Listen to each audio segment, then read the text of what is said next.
from the state government perspective. My name is Jack Johnson. I'm with Alliance for Progressive Virginia, which does a fair amount of lobbying with our state government and with the federal government as well. And what I've been looking at is the recent actions of the State Water Control Board, or inaction, I might say, of the State Water Control Board.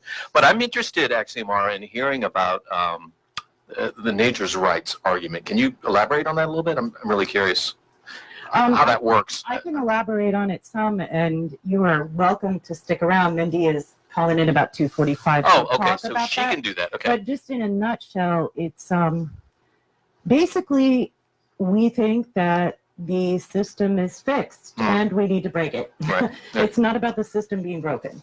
It's about the fact that the rights of nature should be part of our community rights, and that by establishing a community bill of rights within both local jurisdictions and as part of state charters, as what's happened with Lake Erie, includes nature within that community, affording it rights. So it's basically taking our current system and flipping it on its head, right? We punish people for polluting the river, maybe, if our regulators do their jobs, which... right. They seem to be a little remiss right now, right?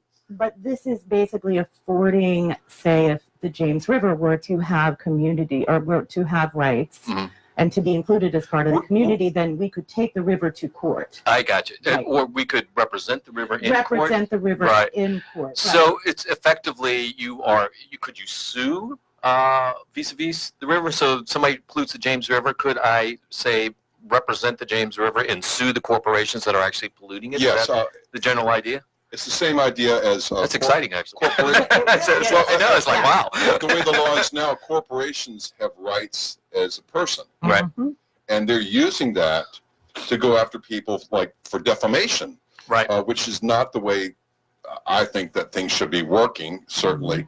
So to get things back in balance, it'd be nice to take that right away, I think.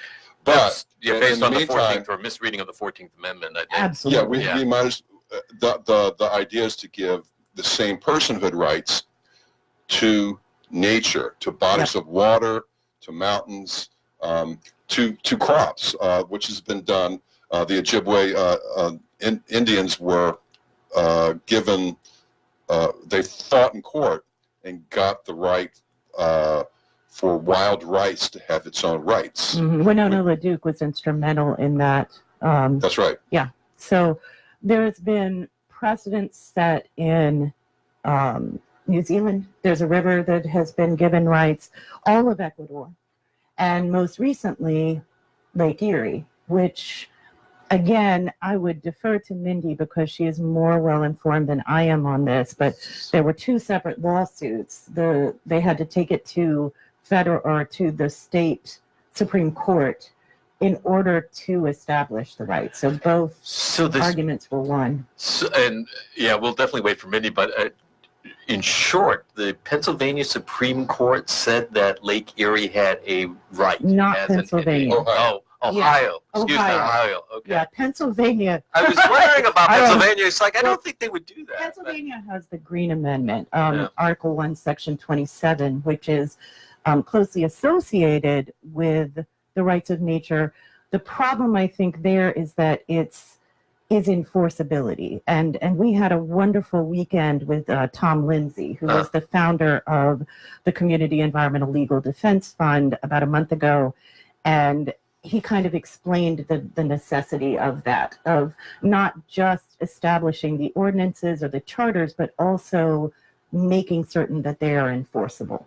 And that's tricky because this is groundbreaking, right? This is a complete, shifting of the script, and we've got all these things stacked against us. Right. Corporate personhood, the Dillon Rule, et cetera, which basically sets us up to fail. Right. It's interesting with but it sounds as though we're using the same principle that corporate personhood was established under in order to establish the rights of Lake Erie, as an example. Yep. Yeah, interesting. I like that. Yeah. Turn in your game against them. Yeah, Something exactly. like That's exactly what it sounds like, which I think is really a very cool idea. Although I take Jay's point too, that it would be nice if we simply did not give corporation human rights or personhood rights to begin with. Well, But And that that's not cow's even, already left the barn. and that's not even apparently. bringing in Citizens United, which is Oh yeah. taking away our voices because we don't have as much money as. What do we have a Exxon, voice here, Jay? Look at this well, right, outfit. oh, Look, that's we why I are have a doing radio great show. here, right? Yes, we have a voice in this room, and that we have a voice for people who are listening on the radio, because as has been indicated by the powers that be, we don't have much of a voice in the boardrooms or in the Pocahontas building or in, say, the Doubletree Yeah. Hilton last Friday. And I was being facetious before. I think Jay's point with regard to Citizens United is that the voice that has been allowed is much heavier and louder when it has a lot of money behind it than the individual human voice. And we see that even with respect to the independent media that has been putting up such a diligent fight to stop the pipelines. I mean, this is pretty much and I hate to be, it's not meant to be dismissive, but it is a wire and string operation. Everybody I know that's involved with this probably has another job, probably does Right. something else for a living. It's not as though they're devoting their entire life to this. And most of the independent media is bifurcated that way. There's, Jay, I suspect you have an additional job in addition to what you do at WRWK. Oh yeah. Yeah. Like 50 hours a week. Yeah, right, exactly. And the same goes for me. And Mara, I'm assuming, probably also has to do something to keep bread on her table. So this is the reason that something like Citizens United is so unfair, is because the enormous amount of money means that volume of a small set of individuals gets amplified significantly over the voice of the people that are actually affected by a lot of these changes. Right, and just the name Citizens United, it's like, wait, That's what- false. Yeah, that's- right? It's so Exactly. Orwellian. It's not the citizens that are united for free speech being equal to money. Mhm. I mean, that's the people with the money, which are, I guess technically you could consider them citizens, except in large part they're corporations that are persons. So that to me is not a citizen. Well, and I think that ties back into the pipeline argument, given that argument, the pipeline controversy, the pipelines that are trying to plow through our water and our land and are succeeding, at least in part, in the region that I live in, because the usual criteria doesn't apply to them. Because it's a completely different set of rules based on, I don't know, all sorts of different. Can we? Yeah. Yeah, I agree. Can we? And Mara, you know this probably as well as anybody. Can we sort of outline for maybe newcomers to this controversy what in broad strokes is going on with the Atlantic Coast Pipeline, with the Mountain Valley Pipeline, and talk about what recently happened March 1st at the State Water Control Board meeting, just to keep people up to speed on it, because some things have been moving a little bit, or you guys maybe have already been talking about this. Oh yeah, I was at the meeting. So was Okay. Mara. Yeah, we were at the meeting, and this was, so I think you and I met for the first time At at State the State Water Control Board meetings at the Trinity Center. Yeah, where And the just- police presence was enormous. I mean, And- we're Mhm. way out Oh, of yeah. balance, I thought. Right, and that has continued Yeah. since then, ever since Charlottesville, really. Right. We've had a police presence that is just totally disproportionate to the needs, security needs of Well, the I mean, when event. they wear flak jackets, it's kind of ridiculous. Yeah, Overkill. But let's backtrack for a minute and just like you said, outline it for folks in a Sure. nutshell. I personally found out about the Mountain Valley Pipeline in July of 2014. At that point, it was still in the investment phase, and the Atlantic Coast Pipeline had been proposed in, I believe, April of that year. So Friends of Nelson, one of the first citizens groups to rise in opposition to the ACP, was already in effect, showing up for these hearings and stuff. And there weren't that many yet, but we were in close collaboration from the very beginning. And I want to stress that because one of the things that the industry tries to do is to pit us against each other. So the ACP and the MVP being separate fights, they're not separate fights. They're practically identical pipelines. There were a lot of people that suspected from the beginning that there wouldn't be two. There would only be one. So it's like, which one goes through? And at this point, after 4.5 years, a little over 4.5 years, both pipelines have been through the FERC process. They've had a environmental impact survey, which has been then approved by the Federal Energy Regulatory Commission, which is not, despite how it sounds, an actual federal agency, but instead sort of a hybrid. It's a private corporation that's hired by the federal government to make these decisions. And yeah, and I just want to quickly throw out those decisions have been exceedingly lopsided. It seems. Yes.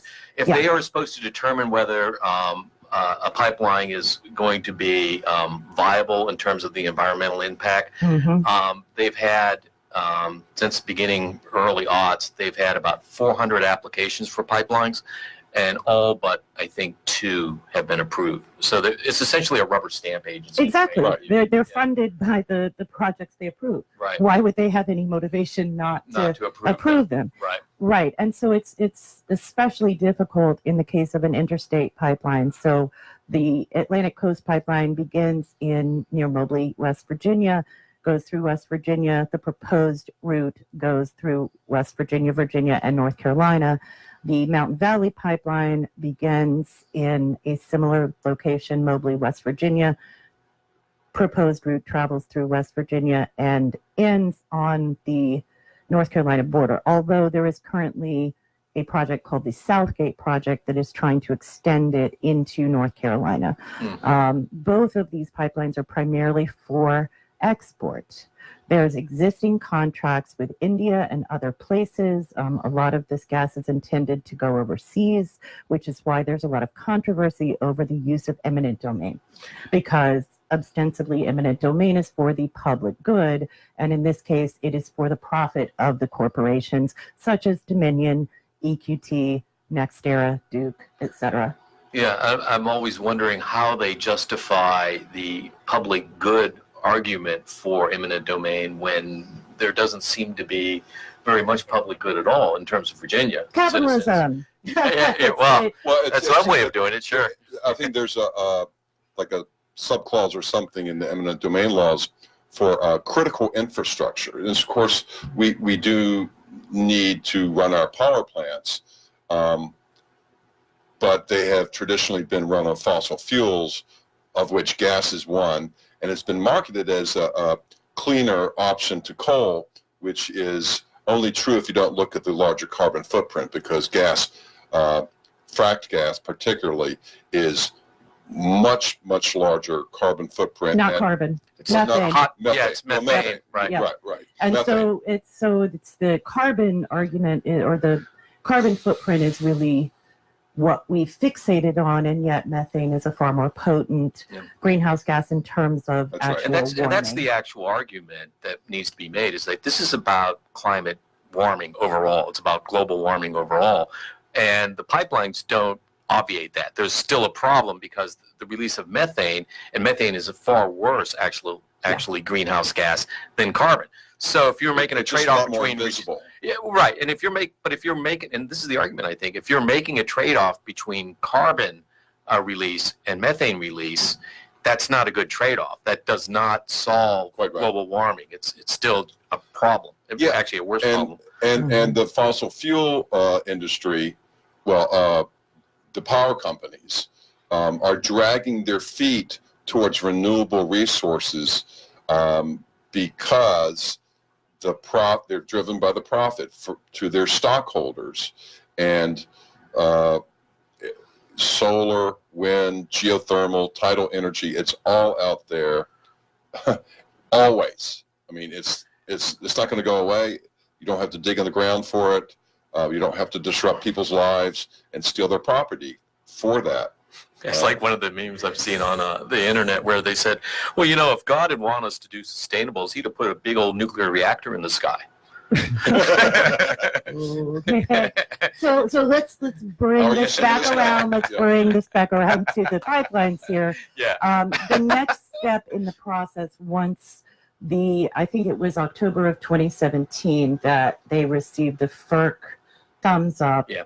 The next step were the water permits, the 401 water permits, which are the state water permits or water quality certifications, and then the 404 permits, which are the federal ones. And what has happened over the course of this very complex process, which, by the way, is very deliberate, that they make the process so confusing that many people just get confused and bow out. They count on that. Like, oh, it's too confusing. We don't know what's going on. Well, they didn't bank on us being quite as smart as we are, because we have kept up with this and we've showed up. And the water quality certifications were approved in December of 2017, Right. both for the ACP and the MVP. It was, as you pointed out earlier, the police presence there, they outnumbered us. It was absolutely ridiculous. And the process for the Atlantic Coast Pipeline was somewhat different than the Mountain Valley Pipeline, and I believe that was in part because of a very different approach from citizen resistance. As I recall, the Atlantic Coast Pipeline permit meetings included somewhat more disruption in terms of we were pretty sure we were going to lose after the MVP permits had already been approved. And so we had less to lose going into it, and we went in unified. And when there was a disruption, there was actually a citizens meeting of sorts in the center of the room, which I would say it's probably what resulted in an extra vote in our favor. So the permits were approved for the Mountain Valley Pipeline 5-2. They were approved for the Atlantic Coast Pipeline 4-3. And then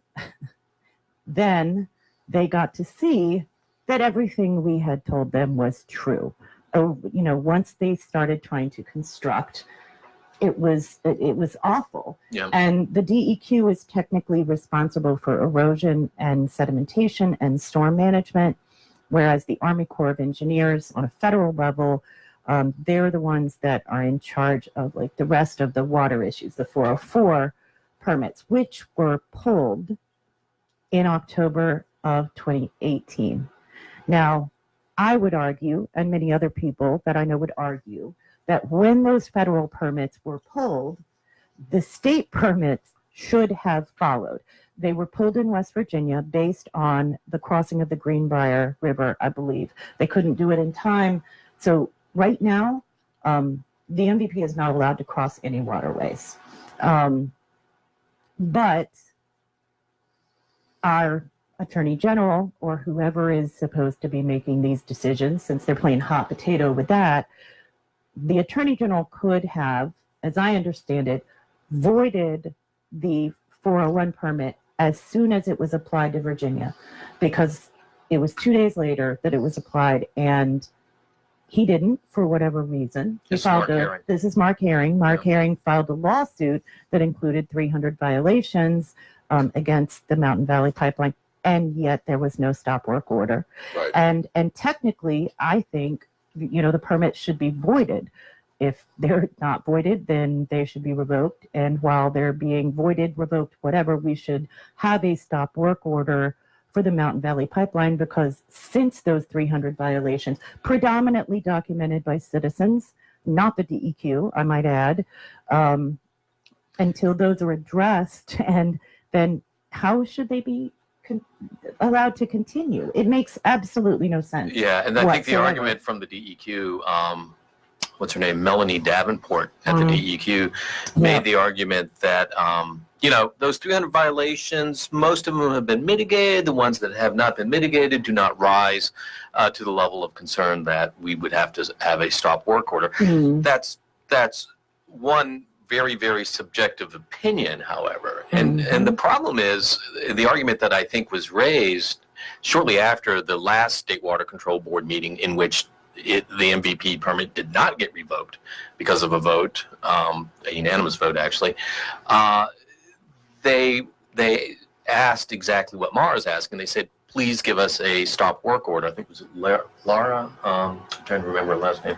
Anyways, one of the activists had asked for a stop work order. We're all asking for it, Jack. Yeah. Everybody, this is a pretty I've made that call. Oh, hold on. Hmm? I've made that call to Perry's office. Yeah. And the stop work order, I mean, Herring, the State Water Control Board, I mean, the thing that was the most frustrating about last Friday is that we believed them in December. When we showed up in December with a small delegation, but very well informed, we had, a strong group of people all covering different elements, and they gave us what we wanted, at least part of what we wanted, because they agreed to revisit the revocation process. We were blown away. And That they would give you that. right. I Right. mean, because they've never given us anything. Right.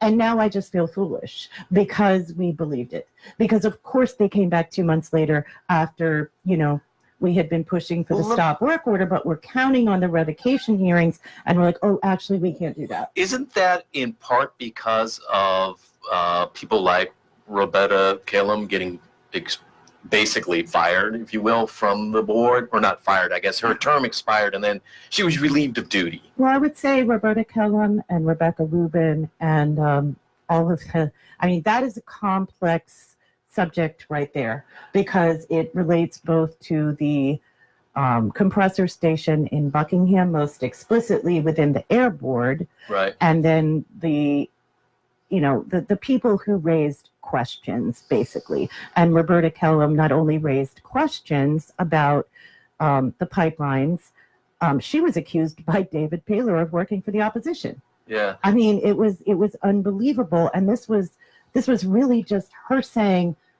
have you seen the pictures? Have you seen the videos? I mean, how do the citizens, I've got thank you. And this is actually, if you don't mind, I've got a quote from her op-ed in the Roanoke Times, in which Roberta Kellum wrote about this exact moment. So I'm just going to read this real briefly. This is her words, not mine, obviously.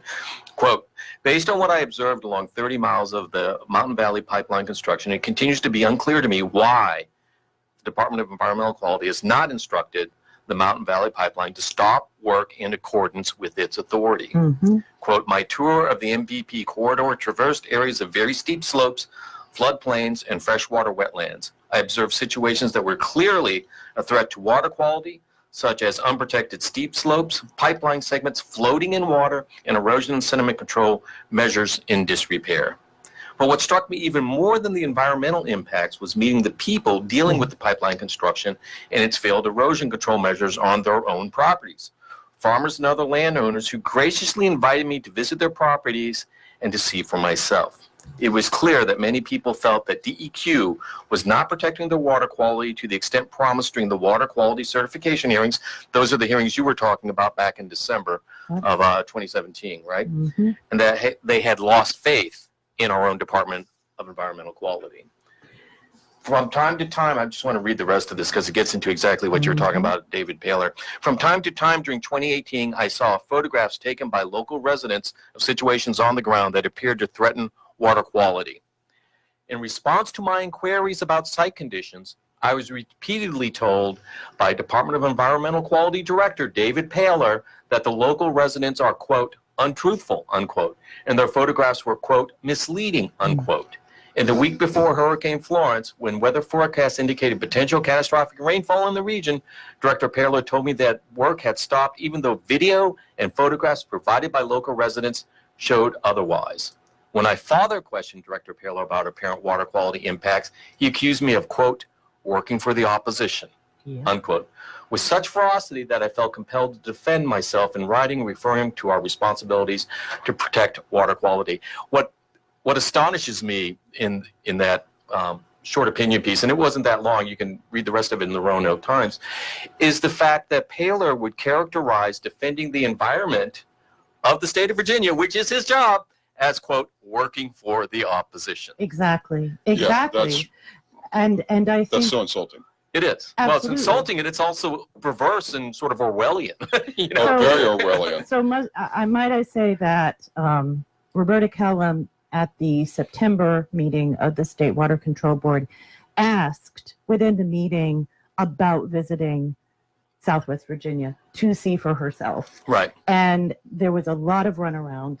And as soon as she was let go, fired, removed, whatever you want to call it, from Right. the board, she reached out to us and said that she wanted to visit as soon as possible. And she actually did. I mean, I was by her side when she saw some of these violations, and I mean, it's not real until you see it. You can look at pictures, but actually being on the ground in these places that have been devastated by construction is just it's impossible to really convey. And that was her intention in coming, was to see for herself, to bring it out of the abstract, and also to, as she put it, thank the people who've been doing the work on the ground. Right. People like yourself. Well, yes, I mean, I do some of it. Uh-huh. A lot of it. there are a lot of people who are out there in the mud right now, Right.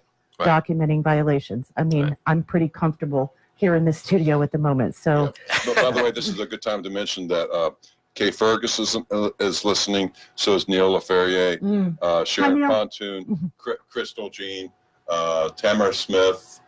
She's with the Richmond Environmental Film Festival. Oh, nice. Um, Okay. And- thanks everybody for listening and watching. And Crystal, I believe, is going to come on a little bit later and talk about some issues with safety and documentation with our friend from Pennsylvania. Michael Giuseppi just joined. Excellent. Hi, online. everybody.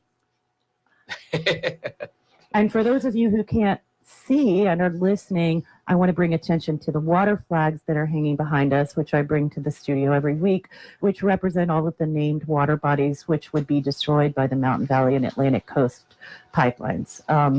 One thing I do want to mention, because this has been really confusing to many of us, is why exactly the MVP is being allowed to construct when the ACP is not. There's so many questions of permitting, and it's very strange how that has happened. For example, just one example, the ACP is not allowed to cross the parkway. Right. There is a very clear restriction in place for that. When And you say park, are the we Blue talking Ridge about the Parkway. Okay, and the Appalachian Trail additionally, or is that a separate issue? The entirely? Appalachian Trail, I believe, applies to both Okay. lines at this point, although I would defer to my lawyer friends. Tammy, if you're listening, please call in and correct me if I get this wrong. But the parkway, the Blue Ridge Parkway in particular, that was so confusing because as that restriction was in place, they were plowing under the Blue Ridge Parkway where I live to put the MVP in. It's the only section of construction that's been completed in Bent Mountain is under the parkway. And so it's this I had this impression from just reading in the Roanoke Times shortly after the recent non-revocation of the MVP that they continue to do work despite the fact that they've got all of these permits kind of hanging in limbo at best, and 300 violations on record, and they're getting sued. Well, and I don't understand how they can do that. I guess that's the root of your question, they right? can do what they want. They just basically. apparently are doing what they Well, want. and they have actually stated that they don't care, that they're going to keep building because they're going against the clock. They're trying to beat the clock. They're trying to beat the clock. Yeah. So that's why they've been constructing in snowstorms on top of mountains in the pouring rain. They're racing to say, oh, too late, it's already completed. Oh, So but guess if they make where- it a fiat, that's the idea. If they get it done, then they can't, even if the permit is revoked, they can just say it's too late, we've already done this. And Yes, Right. and that's what's happened in a lot of the places. reality has changed on the ground, so the permit. However, where are they not constructing? Jack, Jay, Parks, I don't know, where? where are they not constructing? Along the Atlantic Coast Pipeline. No, where are they not constructing? Oh, Along the MVP route, where? at the Yellowfinch 6. blockade. Thank you very much. There are people right now living in trees that have not been cut. Where are they not building? In Elliston on Yellowfinch Road. Why? Because we have had people in the trees for over 6 months. And in Virginia, people in the air, in trees, in monopods, in skypods for over a year, since February 27th. Right. I have shown up from the beginning and done everything I was, quote unquote, supposed to do. Did it work? No. What's worked? People living in trees. And so I just want to shout out to Yellowfinch. Thank you. And I hope I get to bring you fresh eggs again when I'm back in Southwest Virginia. And I want to tap into that, Mara. I made a visit out to Bent Mountain where Miner and Red were up in a tree for a while, and also went to the monopod. What was her name? Nutty. Nutty Was up and did a quick interview there. But the Yellowfinch people, are they welcoming to journalists and outside media people? So I think we need a road trip out there, maybe. Yes, maybe Jack, take our sound out there. Yeah. You know, the thing about Yellowfinch. Philip and Harry. There you go. The Yellowfinch sits have been far less controversial because there has not been the police presence there that has been the case for others. At least that's one of the things that I think. And yes, by all means, I think it's been less in the public. And would you make a call for other activists who are interested to corral around and perhaps get up in the trees themselves? I suggest that people do whatever they can do to, as what Robert Dilday and Weston Matthews suggested last weekend, that we push ourselves out of our comfort zone. Yeah. We have how long? We talked about this 12-year period. Well, I mean, I know this Friday that children all over the world are walking out of school. March 15th. Yes, to stand up for climate justice, because who's inheriting this planet that we have just about rendered uninhabitable? I mean, we've all got to take what action that we can take, and that means, does it mean living in trees? For some of us, I mean, I did not live in a tree, but I lived pretty much at the foot of Red's tree for a month. I remember that, yeah. I visited, and Mara was out there with her water flags and a powerful voice. So I think personally that if you have time and inclination to support the people at Yellowfinch Road is a wonderful thing to do. Well, and support the mission, you know, which is to stop this pipeline, and that, you know, putting our bodies on the line is something that took a while to reach that point. But what do we have now? We have the moral argument. We have faith leaders showing up. I mean, goodness, last Friday we had how many police in that room? Oh, it's 41. And yet, what were we doing? We were praying. Right. We were singing. We were forming a prayer circle around our water, as represented by the water flags. We had our water, our lives, water protector shirts on.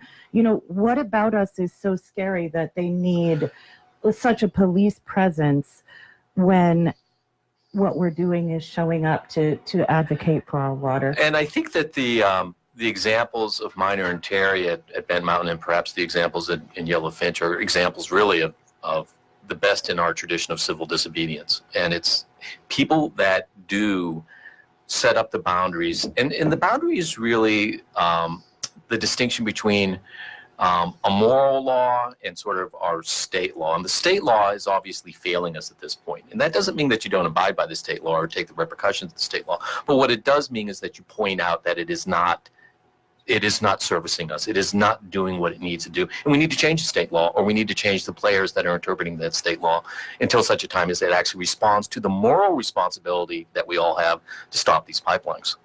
Exactly. There are people now who have decided to not have children because they don't think that it's a good idea to bring them into the world the way it is. Yeah.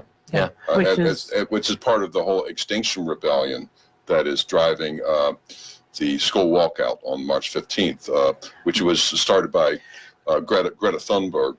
I don't know much about that. Can you describe, is that specifically in a nutshell? Because we've got Rights of Nature on in about 5 minutes. Oh, and they can talk about it. Good. Well, I think that's a big part of what we're moving towards here. But you know about Greta, right? Greta Thunberg? No. Tell me. So Yeah, she spoke at the UN Climate Change Conference. Oh, the young lady that spoke. Yes. Greta, Yes. yes, I'm sorry. Yes, Yes. I do know about her. Yeah, she was so amazing. Yeah. I saved a video clip. So is this March 15th walkout in solidarity with her statement to the UN? Yeah, is that the idea? It's Okay. part of, they've been doing it in Europe, and we're starting it here in the U.S. because the leaders are not listening to us, so we have to do something, and that's a really good civil disobedience to get their attention, like shut down the schools, basically, if there are no students. Yeah. Strikes are historically a good way of getting the attention of the powers that be. And when you have a group of people, I mean, who children rely on us to advocate for them. Right. Bell Hooks made the argument that children are actually the last social group that is kind of unable to organize without the support of adults because they have no rights until they're 18. And I think that there have been a lot of young people who've turned that argument on its head, Greta being one of them. And it just goes to show what the actions of one person can do. You know, she sat in front of her school with a sign that said climate justice and has inspired the whole world to take action, to take drastic action. Yeah. She's been very honest. So that's part of the dialogue. Personally, I do my best to keep my eyes on the bigger picture, but as long as I'm living in the middle of the apocalypse in Southwest Virginia, and that is not hyperbole. Yeah. Those who have seen it know. I must stay focused on getting a stop work order for the Mountain Valley Pipeline. And at this point, it looks as if Mark Herring is likely our best target. At least that's what the State Water Control Board said last Friday, in so much as that's who's advising them as to what they can and can't do. So, I mean, I'm curious as to your perspective on that, Jack. And that in terms of the 300 violations and the suit that he's bringing? In terms of who we appeal to, you know, who's going to give us this stop work order? I don't care who it comes from. They just need to stop work. And they need to do it yesterday. They need to do, I mean, they needed to do it before it ever happened. Right. And so I think, and here's the problem, and there may be no easy resolution, but it looks as though the DEQ is the final determinant if that stop work order gets enforced or not, or gets issued or not. And the DEQ, as we know, is not sympathetic. But the State Water Control Board advises the DEQ on their decisions about permitting. That's true, but the State Water Control Board has not revoked MVP's permit. And if they are inclined to inform DEQ that a stop work order is supported and that they would favor that, then I think we need to pressure them. My concern with the State Water Control Board is, basically after the last two people's moment expired and they were replaced, we don't have a lot of support on that board, I don't think. And I could be wrong about that. I hope I am wrong about that. Well, I think support is one thing and public pressure is another, where it's not our job to demand what's politically feasible. It's their job to figure out how to give us what we want when we show up in numbers. And that's what I hope we can continue. A lot of the people that we have on the show today are going to be talking about upcoming events where we can come together and apply that sort of pressure. I know that I was so inspired by the 1,100 people in the room in Buckingham when Al Gore and William Barber were here. I think that's the right approach. I think that's the only approach, honestly. And it's not as though there's a lot of latitude offered to activists outside of what's happening at Yellowfinch, for example. We've got direct pressure on the Water Control Board, and that is exactly what Mara's describing. It comes in numbers. It comes in people showing up with signs or what have you and representing a vast number of people that are opposed to these pipelines. And hopefully that influences their decision. I just don't know if it will or not. But that's that's the best game in town at this point, at least Yeah. vis-a-vis the Water Control Board. Well, it's one of the many diversity of tactics that we have to apply to this. Right. Politics is one. Yeah. Law is another. And And I wanted to ask you about that, Jack, because in one of your most recent articles that was published in North of James Magazine, you pointed out that that the Water Board's decision was not legal. well, I wanted to point out two things actually about that. It was actually Alliance for Progressive Virginia published that. I don't think it was in North of the James yet. And Yeah, I'm sorry. maybe you had a several articles. I'll talk to Charles. Maybe it will be. Who knows? And it's a good point. The legal argument that has been made by the Water Control Board is that we don't have, the authority or something spurious like that to issue a stop work order. But that's nonsense. It's actually in the Code of Virginia. In fact, I brought it along today just so I could quote it. Oh, really? Yeah. So in the Code of Virginia, if anybody bothers to take a look at that anymore, Right. it's section 62.1-44.15, section 8B. It grants the board specific legal authority, this is the Water Control Board, to issue emergency special orders to stop ongoing violations if a project is, quote, grossly affecting or excuse me? No, keep going. Is grossly affecting or presents an imminent and substantial danger to the public health, safety, or welfare, or the health of animals, fish, or aquatic life, a public waterway supply, or recreational, commercial, industrial, agriculture, or other reasonable uses. And I think it's quite obvious that what's happening with MVP right now is the destruction of our water supply in part, and also, just real loosely, it's obviously ruining recreational and agricultural and commercial use of some of these waterways. Certainly the recreational part of it. If you have muddy streams, you don't fish. If you have muddy streams, you don't want to swim. You don't want to use these waterways recreationally if there are construction sites all along them. So I think you could make a really strong argument that, yes, in fact, we do have the authority and it's codified, and it's just a matter of using it. So people that come across and say, yeah, we really can't do that because we don't have the authority to do that, it's nonsense. We have the authority. It's in the law. So Basically, it sounds pretty corrupt that they made that decision. Like they were, I wonder if someone pressured them. Well, the question I always had, and one of the things that I elaborate on in a letter to the editor in the Roanoke Times is, did they get threatened? Were they told, basically you're not going to be on the board unless you go, sort of our way or the highway, A, or B, and this is what I suspect actually, because it was a 4-hour meeting that happened, right? I mean, they were taken back, closed door meeting, right? And they came out, and then in perfect unanimity, they voted not to revoke. Unanimous. Not just one or two stragglers, unanimous. It's like, what the heck happened back there? And so the other thing I would suggest is not only is this, maybe they were threatened with their jobs. I don't know, and I can only speculate, and that is all it is. It's speculation.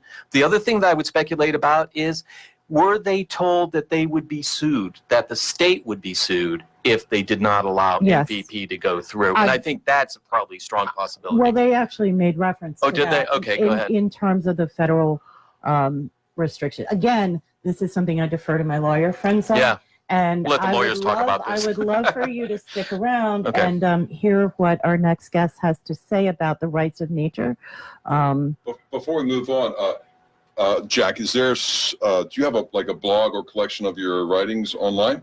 Yeah, you can check out the Alliance for Progressive Virginia. It's apvonline.org, and we've got writings out there that extend back to probably 2012, I think. And they're on all types of topics, but pipeline certainly is one of the more aggressive areas that we've pursued. And you can also check out North of James Magazine, very good magazine. And every once in a while I show up in Style Weekly. So. Okay, great. Well, I hope that you'll stick around, Jack, because there's going to be a lot of different forms of media and voices on today. And I just want to shout out to Floyd. My friend Jeff just said we want the Water Control Board to enforce the law, that what they have done is a violation of administrative code. Yep. And I think that's what you just made reference to. So thank you for that. And I'm excited to shift gears here and welcome our next guest, who is here to talk about rights of nature. Yes, so we're on the line now with you. Go ahead. Hi, this is Mindy. Hey, Mindy. Let me get your volume up there. Okay, go ahead. How are you today? I'm good. And will you introduce yourself to our listeners with your activism and organizational background? Well, my name is Mindy Zlotnick. I'm part of a group called Buckingham We the People. I live in Buckingham County, Virginia, and I live at the ashram in Yogaville. And a lot of people in Buckingham have been working against the pipeline struggle, against the pipeline, the ACP, Atlantic Coast Pipeline, that's coming through that area, and the compressor station. And Buckingham, We the People, has taken kind of a different approach to trying to protect our land and air and water by working with an organization called SWVA, the Community Environmental Legal Defense Fund, to explore writing an ordinance that brings back our right to decide what we want in our community and to protect the James River natural community. So the ordinance is called the James River Natural Community Bill of Rights. Right, and as I understand, there's a connection to the city of the town of Scottsville. Not this ordinance. Scottsville is not in Buckingham County, and there's been some talk that Scottsville is interested in writing their own ordinance, and that's in process. But that's separate from this ordinance. Well, and that's also something that we're looking into in Floyd County as well. We did a draft of a community bill of rights in 2015, but there's been a lot of changes since then in terms of the way that the rights of nature has been included in the dialogue. And I'm wondering, Mindy, thank you so much for being here with us today. If you could just give our listeners an idea of what that means. What does it mean to have rights of nature? Well, okay, so if we think about nature right now in our legal system is considered property. And anybody who has an acre or 1,000 acres can do exactly what they want to do with that property. They can clear cut it, or they can destroy the streams, or they can poison or they can take care of it, and they can, plant a permaculture garden, or they can do whatever they want to it because it's their property.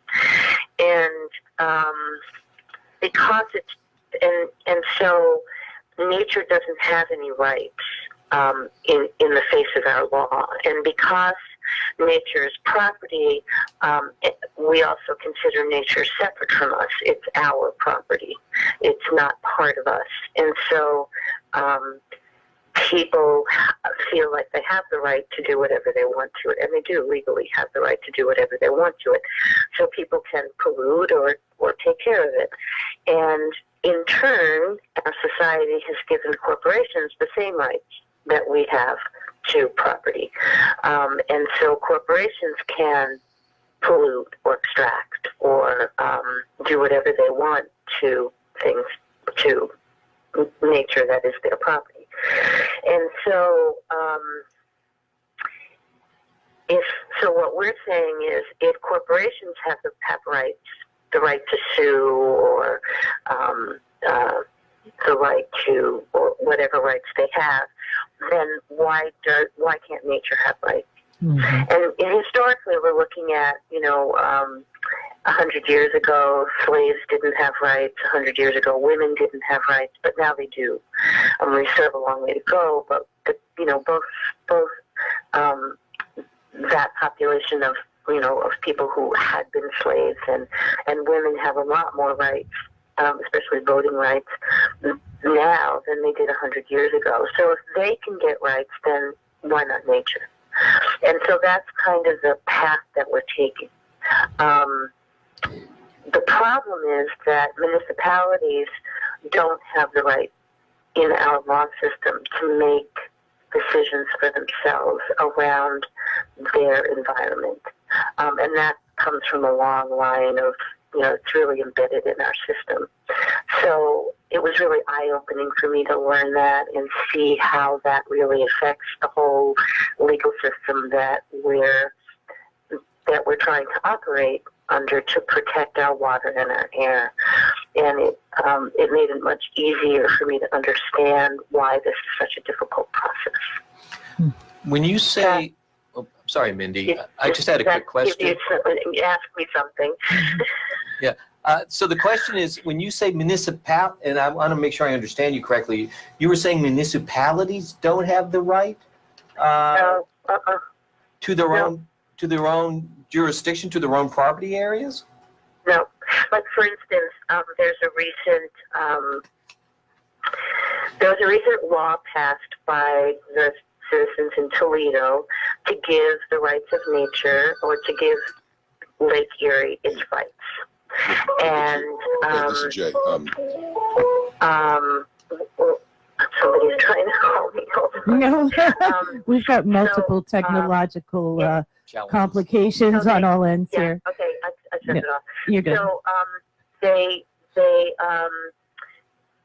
they voted to give Lake Erie its rights, and this was after a really long struggle because they were told that it was unconstitutional for them as a city, and they wanted to put an amendment onto their city charter that said that Lake Erie had a right to sue anybody who polluted it.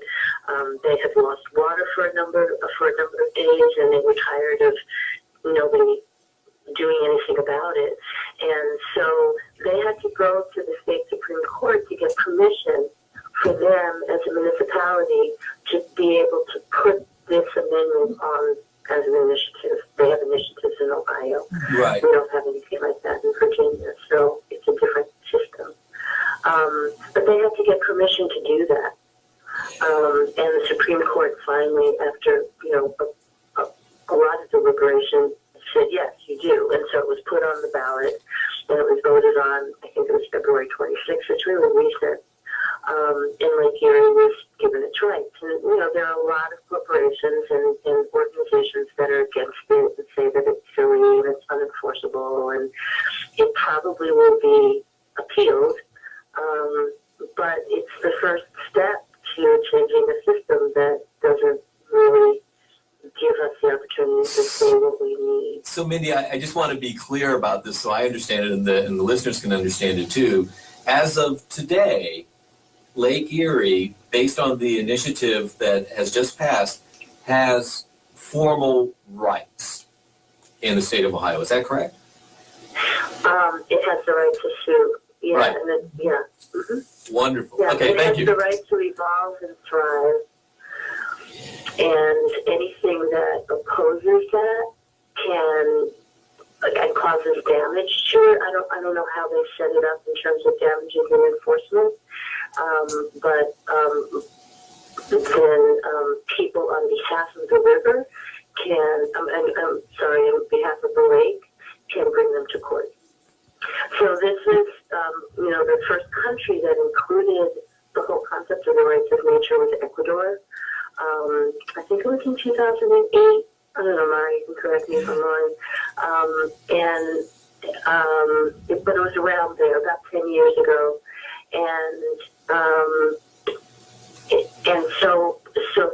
So they put it into their constitution, and then people had to,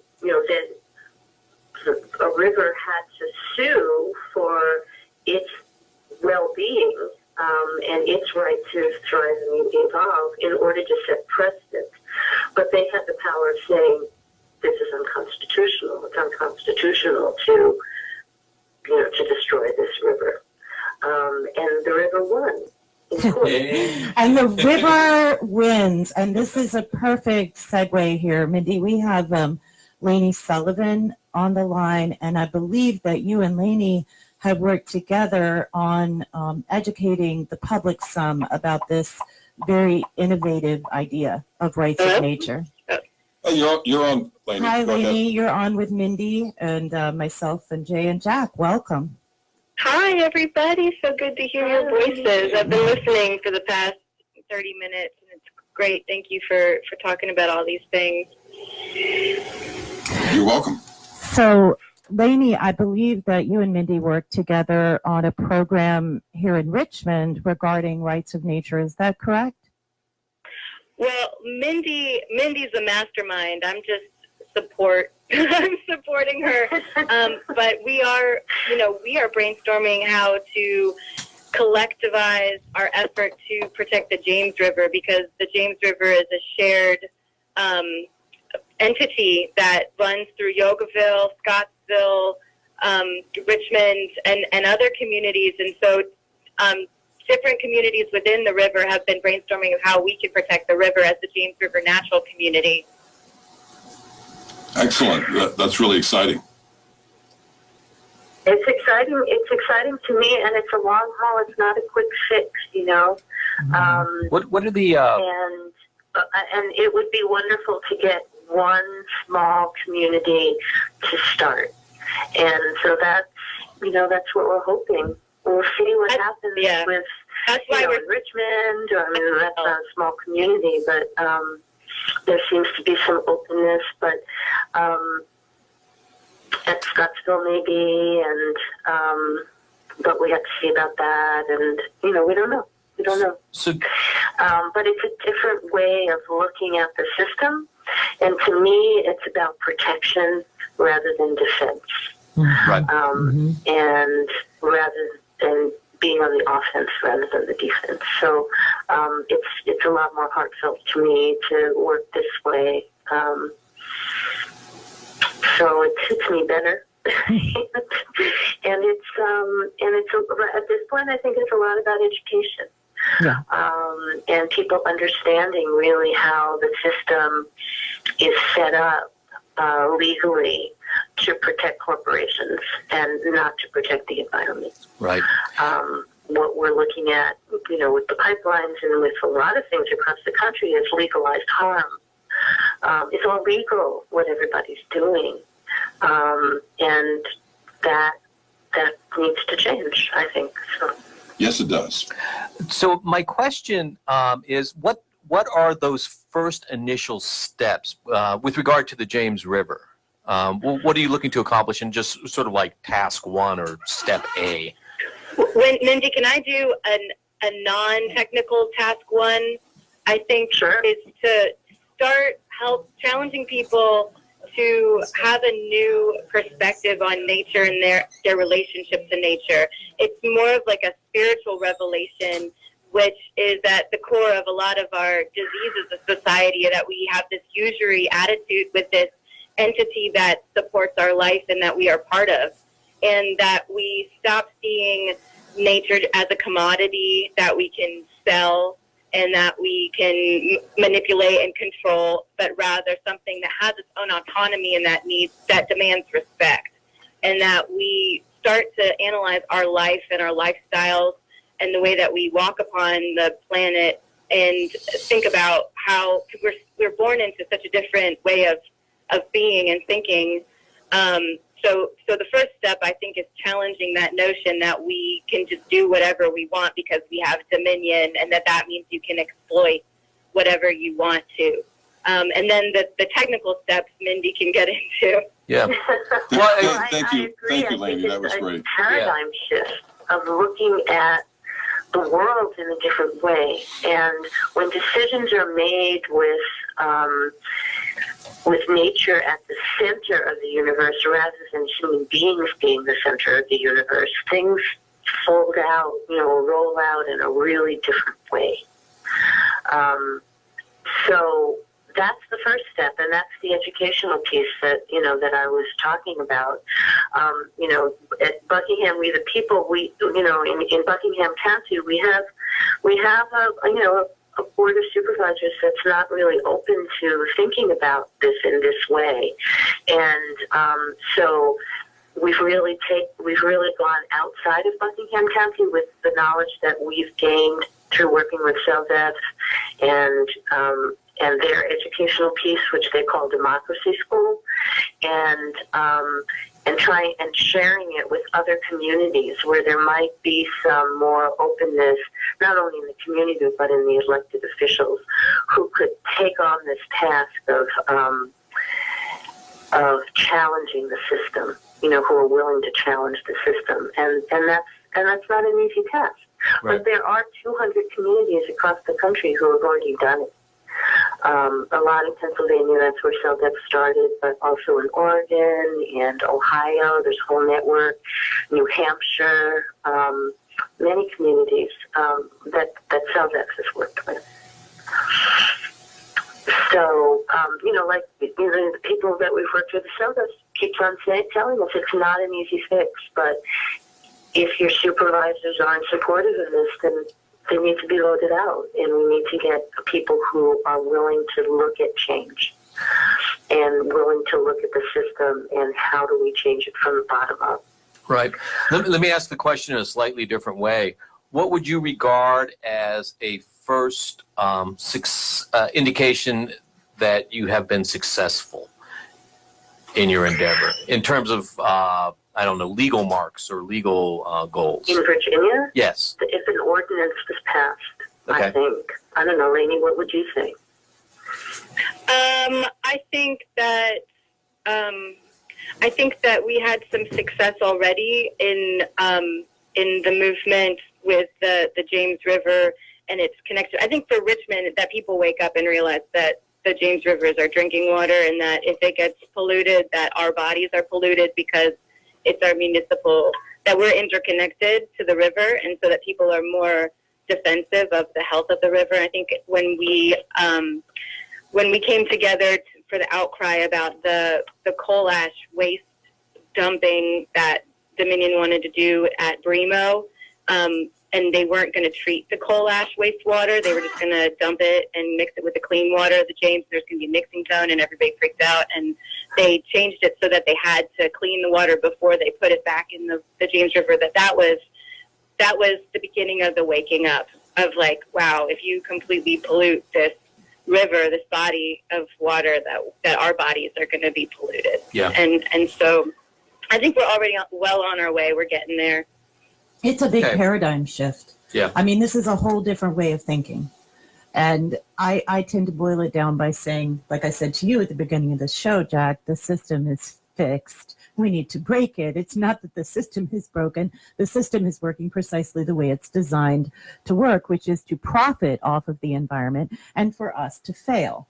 And so this is a way of creatively utilizing the legal system as it stands for nature to win and for nature to be included as part of our community, which it should be. Yeah. It's One of a sacred part of our community. Yeah. Exactly. Yeah, one of the things that strikes me about this argument, which is I think Mara's exactly right, is, corporations and even to a lesser extent residents tend to use nature as, I think the economic term is an externality, right? So it's just something that you don't have to put on the books. You don't have to say there's an actual value here that's getting destroyed or used or what have you. It's an externality. It's external to the actual transactional cost of whatever it is you're trying to produce.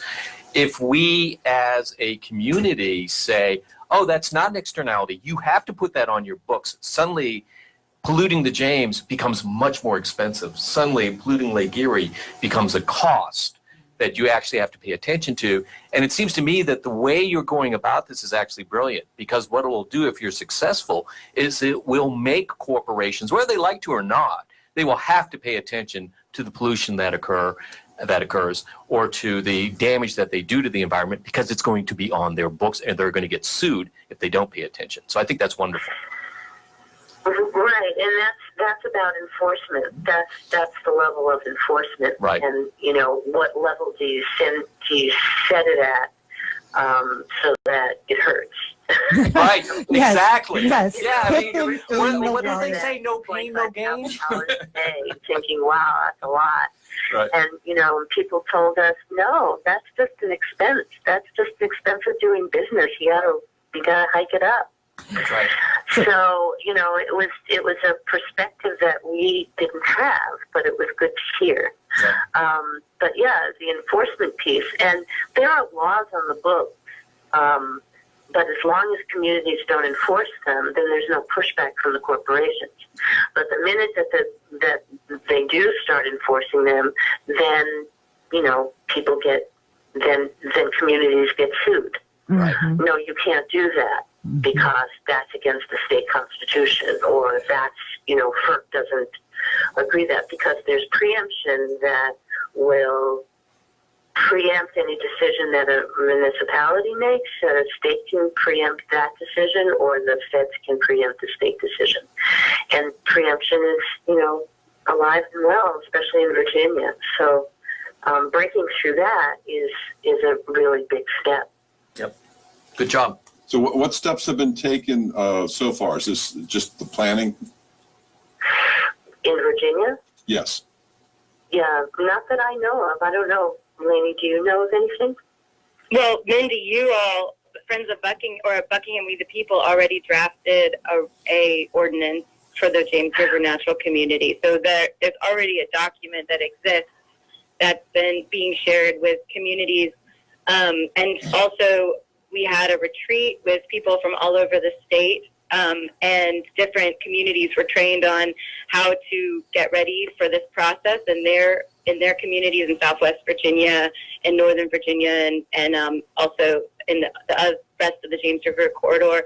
So we're actually, I think we're pretty well organized.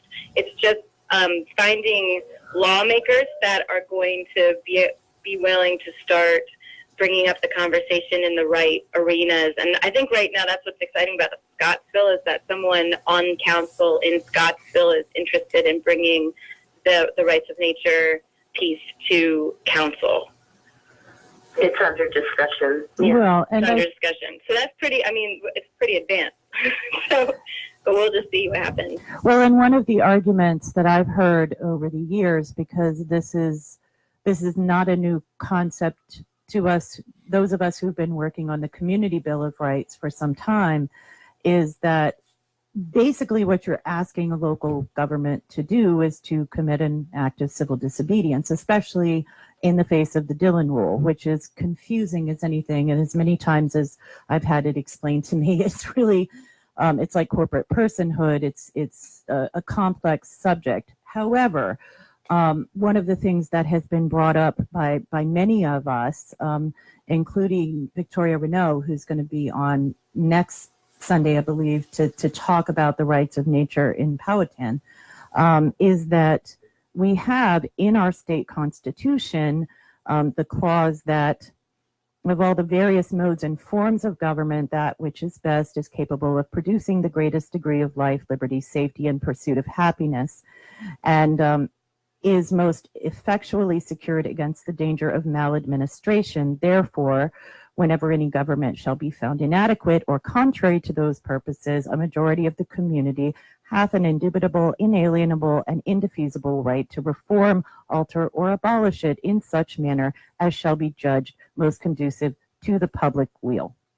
And I think that gives a very good argument that, especially when our waters are being systemically destroyed in the name of petro-colonizing fossil fuel interests, that we need to do something to protect it and to defend it. And I appreciate you clarifying the difference, Mindy, between the two, because there is a difference in acting as in protection and acting in defense. So, you know, in some ways, this strategy, I think, supports both. Because we need to be able to take a stand for our waters. We have to. Right. And yeah. So yeah, I think Victoria is you know, really working hard to organize in her area, and you know, she can better speak for herself and to educate herself in those areas, and she is, you know, the fun thing to see in her area is that there are not only a lot of people in the community that are supportive, but a lot of elected officials and potential elected officials that are in line with this, that are aligned with this whole concept and this whole strategy. So that's very exciting. And they really haven't gone the route of fighting it. They've chosen this route as their first route of protection. And so it'll be really interesting to see how that progresses. And, you know, when we were all on retreat, what Laney referred to, you know, there were about 55 of us that came together to hear the executive director from SWVA speak about, you know, how the system works and what kinds of work we need to do. It was very exciting to hear the energy that was in her area of the state.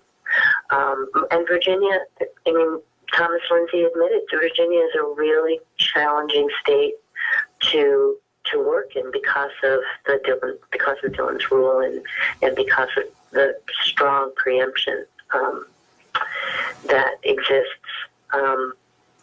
But we're going to try and give each other as much support as we can. Yeah, and it's a diversity of tactics. There are people who are drawn to all different areas, and they're in the movement. We're all in different spaces psychologically with our denial or government and the use of government in this struggle and the abuse of government. And so for the people who still have a shred of hope that we can change things and work with the system, this is a really good route. For people who think that we just need to, that it all needs to go away and we need to rebuild from the beginning, this might not be the way for them. But there's always a place for you, no matter what your ethical standpoint on this is. So we just have to support each other in the ways that we can. Right on. Well said. Thank you, Laney. And thank you, Mindy. I really appreciate you coming and talking about this on the air. This is going to be an ongoing dialogue. Yes, definitely.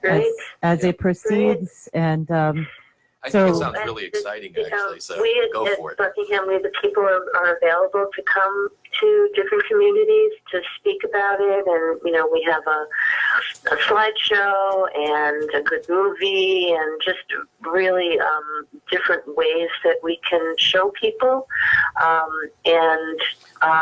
Wait, you have a movie? And the organization that we work with, SWVA, is really ready, it seems, to help organizations that have gotten to the point where they want to make that commitment to start working on an ordinance. But if education is the first step, then we're available to do that so people can get in touch with us if they want. Thank you so much, Mindy. And I hope you'll come back. Sure. Okay. Thank you. Thanks so much. Okay. Bye. Bye. Thanks so much. So, Laney, I'm hoping that we can talk some about the upcoming Water is Life event that you are helping to coordinate. And then we also have Kira Young, who's going to be calling in here shortly, who's going to be one of the performers at this event. Could you tell us a little bit about it? So, sorry, can you hear me? It's going in and out for me. Yes. We can hear you fine at the moment. Okay, great. There's an event that's going to be our first show back in Charlottesville from our tour. We're in Florida right now, and we're going to be playing at the Ix Art Park. And the event's called Celebrate Water and Life, and it's a movement fundraiser. It's a fundraiser for Appalachians Against the Pipelines, who are a great resource for anyone who is curious about keeping up on social media with the tree sits or the movement in general. And this event was imagined first by our friend Paul Tucker, he's a DJ from Charlottesville. And he, I guess on his Facebook feed, a picture of me from the Roanoke Times had been circulated of me being escorted out of the air control board meeting because I was yelling about climate change. That was awesome. Good job. It was awesome and awful, It is. all the things. It's nice when you know that you're not really going to get in trouble for something. You know, there's so many things that so many people are doing that are, yeah, it just was, it felt good to yell in that moment. I was really grateful, but saddened by the reason why we had to yell. So anyway, Paul saw that and he was like, yeah, let's do something. We need to do something about what's going on. And he asked if we would play a fundraiser, and he got the space involved, and we're going to have some food, I think, that's going to be donated from a local food vendor, and we'll have music. Lobo Marino, my band's playing. We have the the Charlottesville Community Drum. They're going to be playing, and Paul's going to be DJing. There's going to be dancing. I think Kira is coming to do women's drum to open the event. Mara, you're going to hopefully be reading some poetry and talking about the water flags, having the water flags there. Lauren Bowman, who is one of the tree sitters at Yellowfinch, is going to come and speak about her experience. And it should be a really wonderful, informative night. It's a really great night to come if you've been wanting to get involved and understand what's going on, but haven't really gotten a chance to plug in yet. And it's also a great experience. It'll be like a family reunion for all of us who have been in it for years and years. So no matter what, it's going to be low key, but fun, and lots of dancing and art and music and inspiration. I am so looking forward to this, Laney. Any chance to bring water flags and poetry and music into the mix. And we have Kira here to talk a little bit about her participation. Kira, you on the line? Awesome. I am on the line. Excellent. Welcome. Hi, Kira. Hey.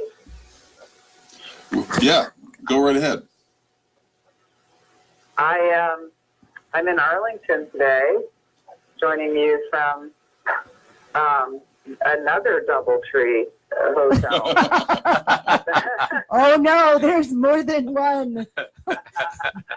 But this one is hosting the National Young Feminist Leadership Conference, and thanks to Michael James Duramo, he recommended me for this panel on climate change, environmental justice, and resilience. And I got to be on this panel with Karen Camblin, who is the Environment and Climate Justice Chair for Virginia State Conference of the NAACP, with Joel Lips, who is a PhD student at the Department of Biology at Georgetown University. Awesome. Heather McRae, who is the Director of Climate Justice Resilience Fund. And also joining us was Kendall Crawford of Interfaith Power and Light. Oh, she's great. So it was a great panel and a great group of young feminists that joined us, and are really excited about the work. And they had really, really intelligent questions that they asked us that really made us think. That's fantastic, Kira. I'm really glad you were able to do that. It having been International Women's Day on Friday, bringing that into the feminist dialogue is so important. Could you tell us some about what you plan to do with this Water is Life event in Charlottesville on the 21st? Yeah, so I'm going to bring my women's drum, which is a prayer drum. That's a big red Hala style drum.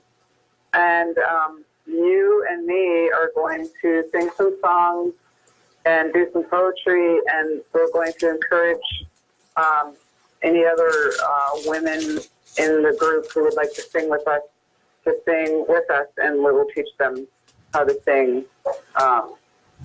with us. That's what I plan on doing. Wonderful. I think it's so important for us to come together in this way, both to support the efforts on the ground for folks like the tree sitters at Yellowfinch, Appalachians Against Pipelines, but also each other. I'm really grateful for the opportunity, Laney. Thank you for being so photogenic in your activism. Amen. And I'm wondering, in terms of like when you say water is life, that's tell me again the title, the name of the event. It's Water is Life. It's celebrating water and life. I think Paul named it, and he said it part 2 because we did an event similar to this a year or 2 ago. Oh, it was right. I remember it was right when Vanessa got back from Standing Rock because it was when I first met her, and I really got to know her because I drove her up there to speak, and she gave this really amazing speech about Standing Rock, and you could just like feel the power of that experience being near her. It was really amazing. Yeah, but that was the first one, and then this is the second one, and we're just being a little bit more intentional about who needs help and where the resources need to be sent, and around the topic of water. You know, there's a lot of different topics that you can choose with this struggle: the mountains, the air, the forests.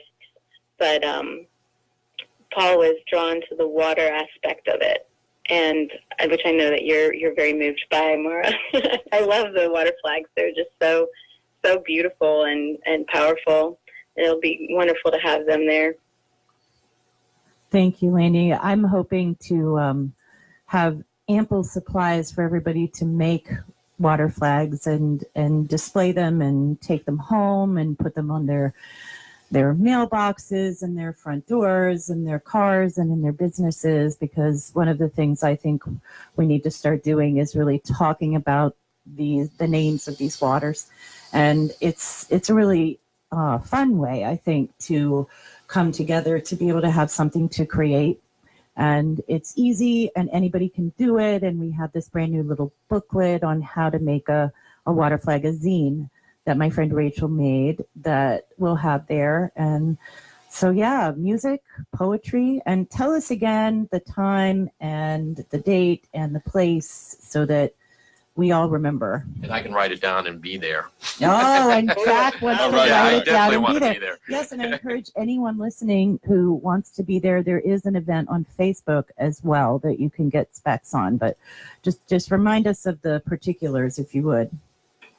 Yes, so it's at the Ix Art Park in Charlottesville, which is a really amazing space that's full of art and just, it's real funky. It's like the back of a warehouse, and it has a stage. And so at Ix, it's a $10 suggested donation, I feel, but I don't think anyone will be turned away if they don't have money, but the money will be going to Appalachians Against the Pipeline. So please, if you can donate, you can donate as much as you want. You can donate $100 if you want. You could donate $1,000. You could donate $10,000. Huh? I'm just. There's no limit. She's amplifying, Yeah. that's all. I'm just basically saying give as much as you feel drawn to give. So it's Think big. Yeah. Park in Seaville, Charlottesville, and the time? At 8 o'clock. It will start at 8 o'clock, the Okay. program. So please be there at 8 o'clock or a little bit before. And it will go until 11 p.m. Cool. And we'll also be talking about some future events that if you want to get more involved, there's some really amazing events coming up in Charlottesville that can get you right plugged in and inspired. And so we'll be pointing people in directions where they can go and use their energy. Is there somewhere online that people can go and look for them? Like Appalachians Against Pipelines? We have been posting a bunch of things on the Facebook event and the discussion so that people can get up to date and know the different pages to follow to figure things out. But we'll do even more because you asked. And we'll make sure that the information is available on the Citizen Voices radio show group so that everybody can go there and on see my it Facebook too. group, I will put things up there about it. Awesome. Well, thank you so much, Laney. And we actually, we have Michael calling in shortly to talk about the German activists who are going to be visiting just a couple of days. That's going to be so cool. I'm really excited to meet all of them. And I'm still not certain how to say the name of that group. Ende In Galande or Galanda, I believe. Yeah. I've been corrected a few times, but that's part of why we have somebody coming on to talk about it. And Kira, again, I'm glad that you're here, and that I wanted to bring the Water is Life movement into the dialogue. I know that you spent time at Standing Rock, and that was a call to action that really originated with Standing Rock. And so I appreciate you bringing the spirit of that into the event. that's powerful. Oh yeah, and that's how, I mean, I started in independent media. So I figured out a few years ago that we needed to create our own media if we wanted the people's stories to really get out there. And so I started my radio show called The Bridge with Kira, and I started interviewing activists, and I ended up going to Standing Rock. I was invited, and I took my son with me, and my job at the time was to tell the stories of the people on the ground, water protectors who were the marginalized within the marginalized. So not the famous natives that were telling the story of water protectors, but the unknowns. And so I was able to get a lot of good interviews while I was there. And I was told, hey, when you get back to Virginia, you have 2 42-inch frac gas pipelines to fight. So, and I still now get a lot of encouraging words from people who I met at Standing Rock saying, like, it's really great to see that you're still at it, and you haven't given up, because there's so much work to do. So, and I just, even though Standing Rock failed, it lit a fire across the world and across the country, and that's a fire that was intentionally lit for all humanity. And so remember that when you're worried about appropriation of the Water is Life thing, it was intentional fire that was lit for all of humanity. So, yeah, always certainly give Native people the credit, you know, that's due there, but keep doing the work. You know, I hope that makes sense. Yeah, absolutely. And it's true for everyone. The call to action, water is life. And Laney, we would welcome you sticking around if you want to be a part of the dialogue here. I believe Michael has joined us. Okay, hold on a second. Excellent. And we're going to hook him up and talk a bit about this other upcoming event. Hi, Michael. How are you? Hi, I'm doing all right. Good to hear your voice. Good to hear yours. I'm so glad you could join us today. Could you give our listeners a little bit of an introduction as to the work that you do and who you are as a citizen voice in Virginia? Sure. So I'm a community organizer in Southwest Virginia, currently in Blacksburg, but kind of move around. I do work with the Virginia Student Environmental Coalition, which is a network of folks across the state, both students and non-students, but generally young people doing justice-based environmental and social justice work. So we work to provide young people with the resources and the movement to affect change both in their communities and on a statewide level. In Southwest Virginia, I mean, a lot of my work right now is supporting the resistance to the Mountain Valley Pipeline, though I keep up to date with the Atlantic Coast Pipeline struggle as well, and as well as just generally fighting for a different world outside of just the environmental lens. I think it's it's really important that we're not just fighting these issues as issues, but we're learning to kind of change who we are so that our existence is a form of resistance. And I see a lot of that through use of direct action and mutual aid work, and generally taking these matters into our own hands, because we've been saying stop work for a long time now, and though I think we do need to keep showing up to tell Herring he needs to issue a stop work order, but I also think, just like you said, Mara, it's been the direct action that's made some of the largest impact, and so I think that we can keep asking for stop work, but we can also stop it ourselves. Right. In the meantime, which trees have not been cut? I mean, it's not that simple, but in some ways, it is that simple. And thank you so much for being here. And I'm noticing. I think, Michael, you're helping to coordinate the. It's scaling up the Resistance U.S. tour of. I really need help with the pronunciation. I know this means here and no further. These activists from Germany. Ande Galande.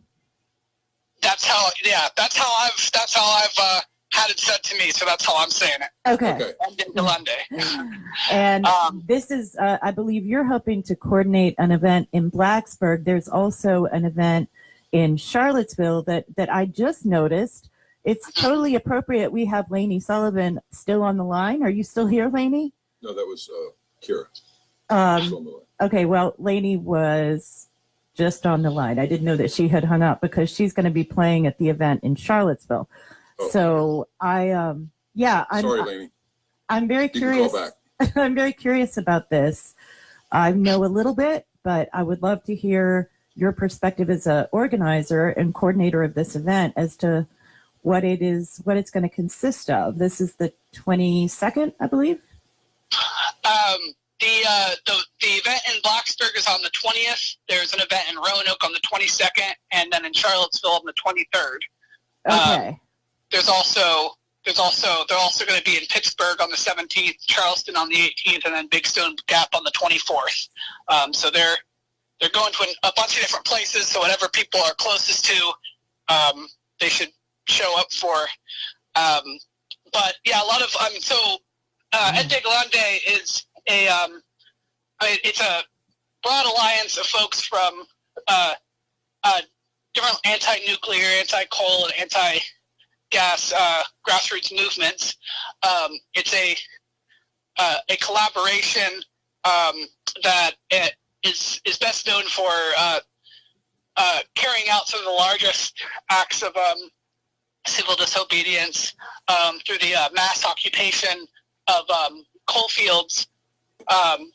And so what we're hoping and what I'm excited for is to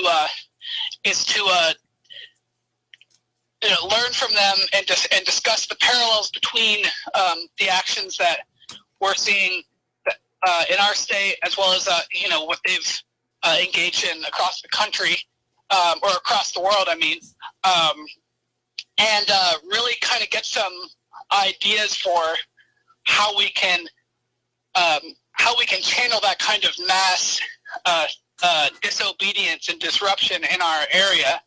I think it's been amazing to see what we've been able to accomplish. And it's also a testament of how much we could potentially accomplish with a lot more people, and we can see that how much Mountain Valley Pipeline has suffered from the actions of just a few people. Now there are tons of people supporting, beyond the ones actually taking the actions themselves, but overall, a fairly small number of people have been able to do a lot, and so it's exciting for me to be able to work with and meet and engage with these folks who were able to successfully carry out disruption on a mass scale, because I think that's what's going to be needed to happen next. Yeah. Civil disobedience. Well, and civil disobedience, but also the building of community, which is one of the things that really struck me about, some of the information that I've seen about the way that these activists worked is the community that they built in the trees in Germany. And so it was, I believe that was, that they're touring in part, and this is why I have you here, correct me if I'm wrong, but the tree sits that they had in the face of some coal mining activity, the camp was dismantled not that long ago, correct? That's that's correct. It was in the Hambacher forest. Yes, thank you. But what really struck me after being part of Red Terry's support team and spending some time in Elliston is that it's very similar to some of the actions that are being taken in Southwest Virginia right now. Mm-hmm. Yeah, and I think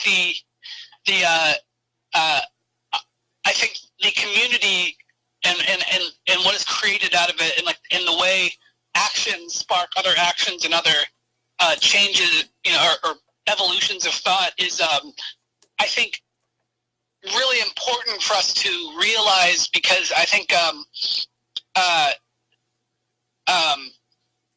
when we look at the goals of engaging in these direct actions, I think while we want to each action to be something that in alone is stopping, the pipeline for a certain amount of time, I think seeing it broader as being something that allows people to see a different way of organizing, a different way of living, that doesn't channel our power through regulatory structures or through bureaucratic structures, or hand off our power to other leaders who say that they know it better than us.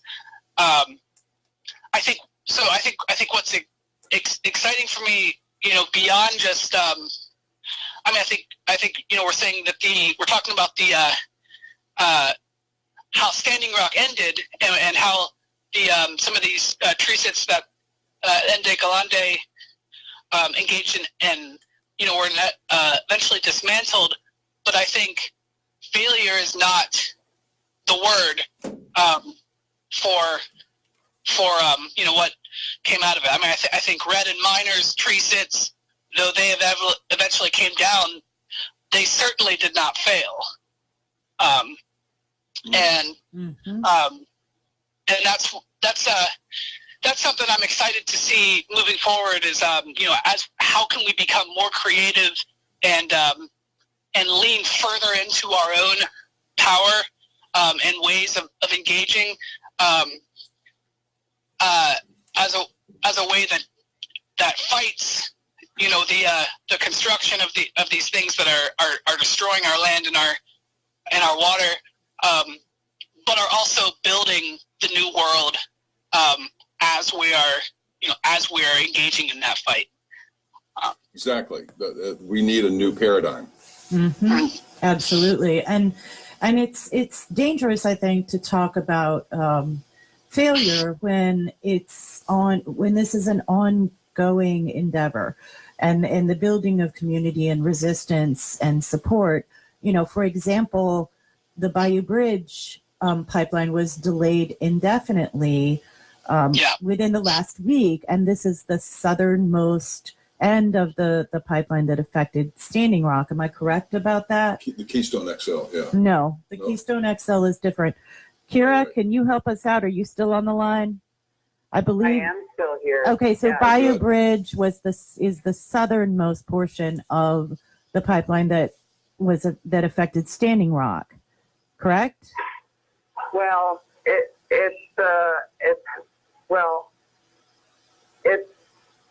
Well, it's there's an indigenous-led movement, so it had some of the same support to stop it.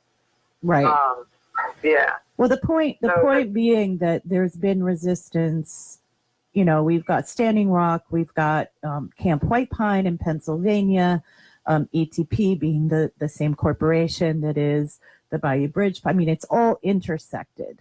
So it's, you know, building the movement, having these, you know, these people come to share their experiences with us all over Virginia. I didn't realize, Michael, that there was going to be that Big Stone Gap. I have family roots there. Part of me is drawn to going to Big Stone Gap just because I have, you know, ancestral roots in that part of far Southwest Virginia. But I'm planning to be at the event in Charlottesville. Could you tell us a little bit about what the event in Blacksburg is going to consist of?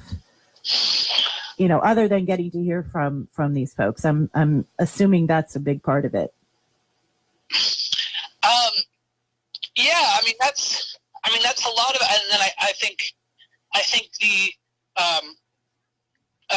and then connecting with the communities of folks here and building out the parallels so that, you know, I think one of my goals from the event is to both hear and learn from them, but also kind of allow the community, both students at Virginia Tech and some of the community members who have played an ongoing role in fighting the pipelines in Montgomery County and in Elliston, kind of coalescing some of these groups and ideas, so that we're coming out of it with you know, productively. We're coming out not just having learned things, but with new energy and ideas, and then hopefully action. But I mean that's the majority of it for me. I think we don't have a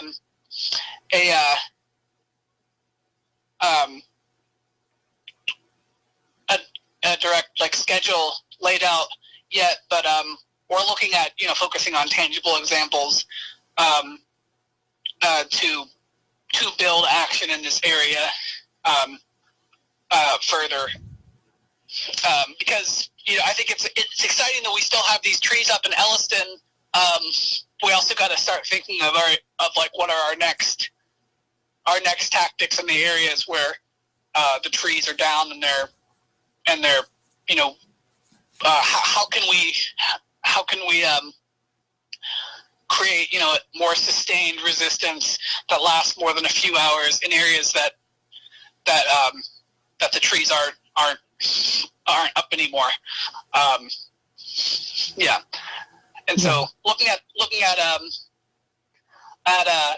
things like larger scale occupation that requires, you know,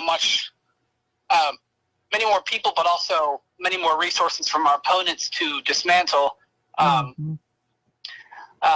is kind of going to be my goal of the meeting in Blacksburg, at least. Well, and getting some people out of their comfort zone as well. There's a lot of folks in Blacksburg who I think have been doing a lot, but continue to need some spark to get them out. Right, because it's an opportunity for people to show up, lots of opportunities. And it's important, I think, for people to understand that supporting direct action and supporting civil disobedience does not necessarily equate to being the one who's living in the tree. There's a lot of elements of support around that sort of action and other actions that people can take to push themselves out of their comfort zones while simultaneously being able to participate in a way that's realistic for their lives. And this is a really safe way for folks to show up and hear stories and get ideas in Blacksburg, in Charlottesville. And I do know that the conversation that you're talking about in terms of next steps, there's also going to be Lobo Marino is going to be playing on Saturday, March 23rd, when Ande Julande is in Charlottesville from 8 o'clock to 9. So there will be the talk from 6 to 8, and then there will be music from 8 to 9 o'clock. And if you could give us the dates again, Michael, for you rattled off so many events there that I didn't actually keep up. So again, I'm going to tell our listeners and watchers, hello, Facebook live stream here, that we'll gather all the events that we can and share them on the Citizen Voices radio show page, so you have a place to go. You can probably also find them in groups like Virginians Against Pipelines and Appalachians Against Pipelines. I'm assuming these events are all there, since a lot of them are supporting that endeavor as well. So when, where, starting on the 20th. Yours is on, the one in Blacksburg is on the 20th, correct? Yeah, the one in Blacksburg is on the 20th. I'll start on the 17th is their event in Pittsburgh, and then the 18th is in Charleston. The 20th is in Blacksburg. The 22nd is in Roanoke. The 23rd is in Charlottesville, and the 24th is in Big Stone Gap. And I'll send all those events to I'll link them to this live stream. Excellent. Oh, that's great. Thank you. Yeah, perfect. Well, and I'm glad to hear that there's going to be an appearance in Pennsylvania, because we actually have someone from Pennsylvania who's going to be on the show in about 10-15 minutes, talking about a big rally that they're doing up there, safety rally, SOS, because there have been so many incidents in Pennsylvania of explosions, leaks, punctured aquifers, etc. That with a nod to diversity of tactics here, there's a lot of different ways of approaching this. And I'm glad to hear that they'll be in Pennsylvania speaking to the folks there as well. Because I believe Camp White Pine is still the longest standing tree sit on the East Coast. Is that? I think so. Yeah. So that's wonderful that they're going to be in so many different places. And I believe, Kira, are you still on the line? This is something that you're planning to plug into as well. Oh yeah, I would definitely love to be there. Probably maybe the 23rd, when they come to Charlottesville, right? Yes. Mm-hmm. Yeah, I'll probably be there. Most likely, I would like to be. Wonderful. One of the things I can say is that after Standing Rock, the fire was definitely lit in the UK anti-fracking movement. Their first big action was to link themselves together, and in their linking, they had "Water is Life" written across the material that would link their arms together, and they would lay in front of the trucks that were going into the area where they had set aside to do the fracking. And I'll say that the UK anti-fracking movement is incredibly strong and has massive public support. So we're talking over 80% of the public supports the anti-fracking movement in the UK. So that's the kind of thing that we want to see here, is for our independent media to be so strong and getting out into all different kinds of circles that we can get to the point where we have 80% of the people in this country supporting our movement. Absolutely.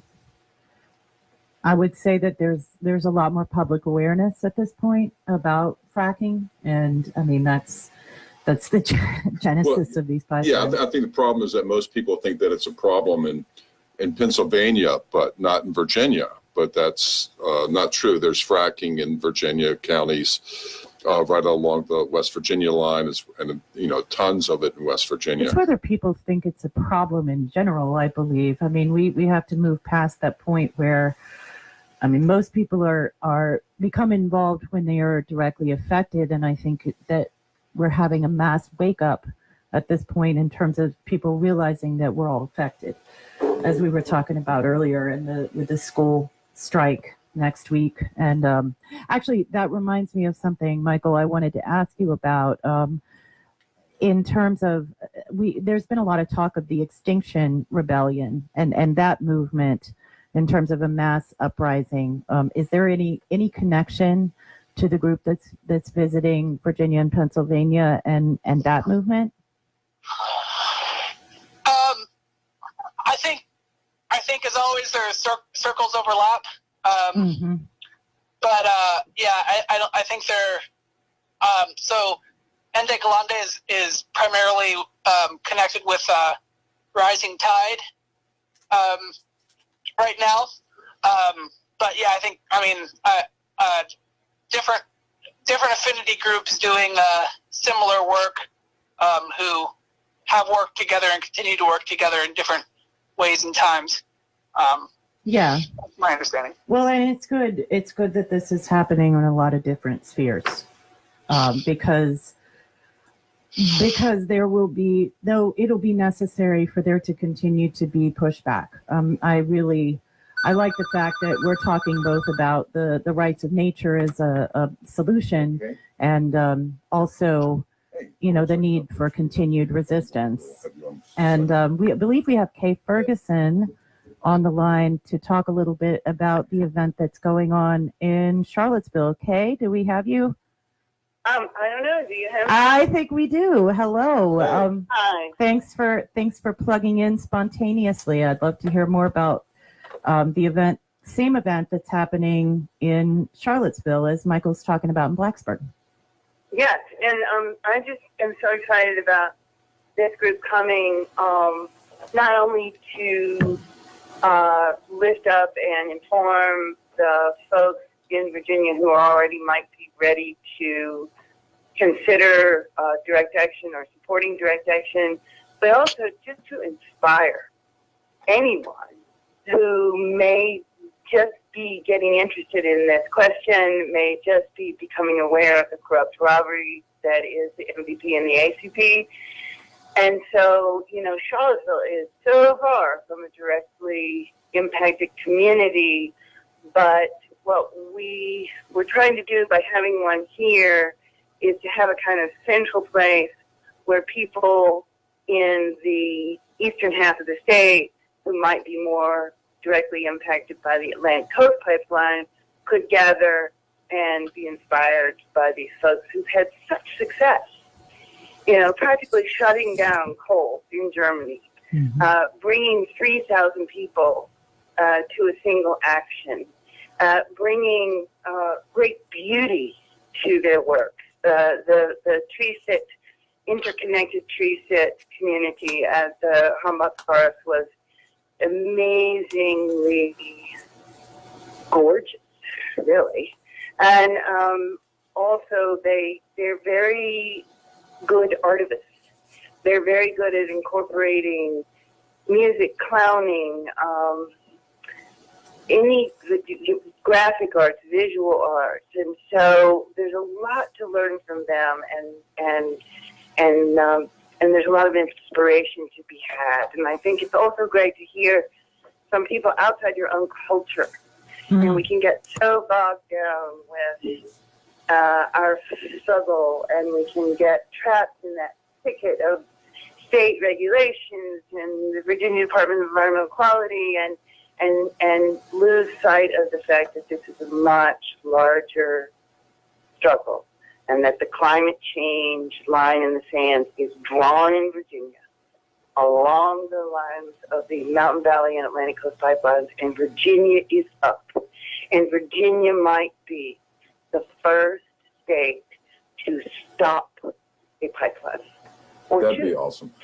So I'm very excited. We're at the Sojourners Church in Charlottesville on March 23rd. We start at 6. We end at 9. It's in Belmont, and we are working closely with the UVA chapter of the Virginia Student Environmental Coalition, and that's exciting, and wonderful learnings going on there in that collaboration.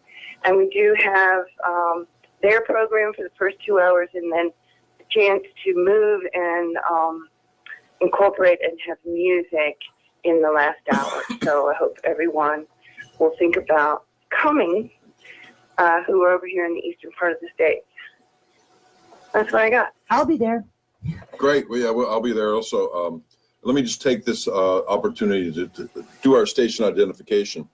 You're listening to WRWK 93.9 FM, based in Midlothian, Virginia, and serving the city of Richmond, the counties of Henrico, Hanover, Goochland, Powhatan, and Chesterfield. This is the Citizen Voices Show. This is Jay Tubb with my co-host Maura Robbins, and we're talking about resistance and climate change and what we can do about it. Currently we have on Kira Young and Kay Ferguson and Michael Giuseppi, all on separate lines to facilitate this discussion. So I'm really glad that this event is happening in Charlottesville. We have posted, actually, thank you very much, Michael. He's still on the line with us, and while he's been on the line, he's posted all the events on the live feed for the show. So, aren't we all so good at multitasking? Way Yes. to go, Michael. Because also, if it doesn't get done now, does it actually get done? Right. I think we're all familiar with that as well. So yeah, there's an event in Blacksburg that Michael's helping to coordinate. There's an event in Charlottesville that Kay is helping to coordinate. And then there's multiple other events around Virginia and in Pennsylvania as well. So thank you all for helping put this together and for bringing this fresh perspective and inspiration and ideas into the mix. And I hope that everybody listening can show up to one or the other. I mean, you've got like 6 options all over the state and up into Pennsylvania. So there's bound to be one within a couple of hours of where you live, and you might get more out of it than making, a 3-hour trip to, say, the Department of Economic Quantity. Oh, I mean the DEQ. Sorry. Nod to you there, Ken. And I really witnessed something last night. We were at Best Buy, and we started talking to the salesman there about the pipelines and what's going on and the corruption. And the salesman was really grateful because he has family ties to Buckingham, and he didn't know any of this was going on. So you never know what you're going to do when you bring this up. And it's just, it's more than just talking to the choir. We got to take it out there, one-to-one, let the word spread from there. Everybody you meet. Now, those of you on the radio can't see that I'm wearing a Water is Life shirt. I've got a no fracking pipeline button on. It helps to have messaging, but it's not essential. I had nothing on of the sort last night, and it still comes up. I mean, the more we can reach outside of the choir to educate those who are uninformed, I mean, it makes people go pale, when you tell them what's really going on. So, yeah. Whenever we can, both within our own spheres and most importantly, outside our spheres, to those who do not know the story. And Kay, is there anything else you want to mention before we swap out phones here? We've got 3 lines running, and we have Pennsylvania joining here I've got to soon. get off anyway, so I'll free up the line. I want to echo the point that Jay made about the importance of telling the story to the newcomer. And that being part of our responsibility as organizers, because the truth is we're not big enough to win this thing yet. We have to get a lot bigger. And to do that, we got to meet people where they are. And in the, ability to receive a very stark set of facts, we've got to bring them in gently and with inspiration and tolerance for where they are and what they know and what they don't know. So I think that I would just put up a flag about, not getting too involved with ourselves and also just running in the opposite direction of any kind of self-righteousness about what we know. We feel so much urgency once we do know the story, once we do understand that ACP and MVP would more than double the greenhouse gas emissions for the state of Virginia, and that has an impact on everybody in the world. Yeah. So we can get shrill, we can get righteous, and we have to continually breathe, turn, look over our shoulder, and meet the newcomer with a story that's framed in such a way that it can be heard. So that's all I got to say. Thank you, Kay. That was really well said. All right. Thank you. Thanks for what you're doing. See you soon. Yeah, I appreciate that. And it'll be great to see you soon. And Michael, we are about to switch gears and talk a little bit with Pennsylvania about some of the safety issues they have up there. Is there anything you would like to say in closing about the event in Blacksburg? Come out and then come out about a dozen more times. Yeah. And that's all for the event. And if anyone in Blacksburg is listening and wants to hang up flyers with me this week, reach out, because I can always use someone else to help me with the logistical stuff. Show up. Keep showing up. Hang the flyers. Make the food. Carry the firewood. I mean, I can't stress that enough. It's really, there are so many ways that people can plug in. And hanging flyers for an hour with Michael, it's so much fun, you guys. Like, really. Who would turn down an opportunity to do that? Am I right, Michael? You're darn tootin'. Yes, exactly. Yeah, and that's what I love about this. It's a real community where people are working together because there's a really important goal in mind, and that's to all stay alive. Bottom line, but to change the paradigm that we're living in, because it is pretty it's violent and suicidal in the end result. Yes, staying alive is crucial. So, and the hanging. most radical thing you can do is to do nothing. The most sensible thing you can do is to get radical. Wait. Run that. Wait, hold on. Try that one more time. Sure. Okay. I said the most radical and ridiculous thing you can do is to do nothing. And so the most sensible thing you can do is to get radical.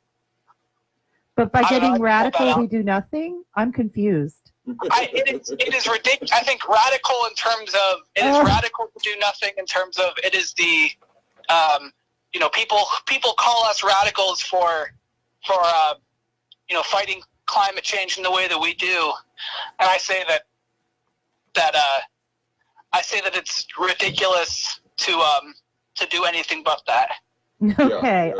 That's the message I was trying to send. I'll get it more polished for next time. No, I liked it because it made me think. It made me do a double take. I'm like, wait, hold on. But I get what you're saying. It's like we all have to do something, and it's what's radical is when we do nothing, because then I don't know, radical or blind. Well, how important is survival to you? Yeah, and Michael, you're welcome to stay on the line if you have time. We have PK Ditty calling in from Pennsylvania. And we're going to be talking some about safety and events that are going on up there statewide. So thank you for plugging in. Feel free to stick around if you want to. If not, we'll hope you'll come back soon. Yeah. I'm gonna head out. I'll talk to you all soon. All right. Thank you. Thanks, Michael. All right. Now we've got PK from PA. Hey. Hey, glad to have you on the Sorry, show. guys. Oh, and Kira's on also, so you guys can both chime in. Hey. Okay, so before we jump into the subject matter at hand, could you tell us a little bit about who you are and what you do on the ground in Pennsylvania, PK? So we make sure our citizen voices are all heard. We know who we're talking to. On the ground, I basically have been I am a water protector, so I'm always protecting water. However, on the ground, I try to, I'm advocating for, residents who are directly impacted by the Mariner East project in Chester County and Delaware County. And I have, spent a lot of time documenting in the field violations such as erosion control violations and DEP, which is the Pennsylvania Department of Environmental Protection. What was that? Hold on just a moment. We're having technical difficulties. I think Kira lost her connection. I believe we lost Kira. Kira. So that's okay, because I believe we're going to need both lines in a moment. So please continue. So I, again, with the Mariner East, I go out to the field. If there's, after rain, you got to run out and see what happens to their erosion controls, because these companies do not, there's no enforcement of permit, of anything in the permits by an underfunded, under budget DEP, and so kind of the citizens have to go out and document everything themselves. Hi, you have reached WRWK. Sorry. Mercury's retrograde. I mean, what? Oh, go right ahead, PK. I'm so confused. Yeah, it's okay. It's not you. It's us, really. No, it's fine. So, yes. Did you finish your sentence there?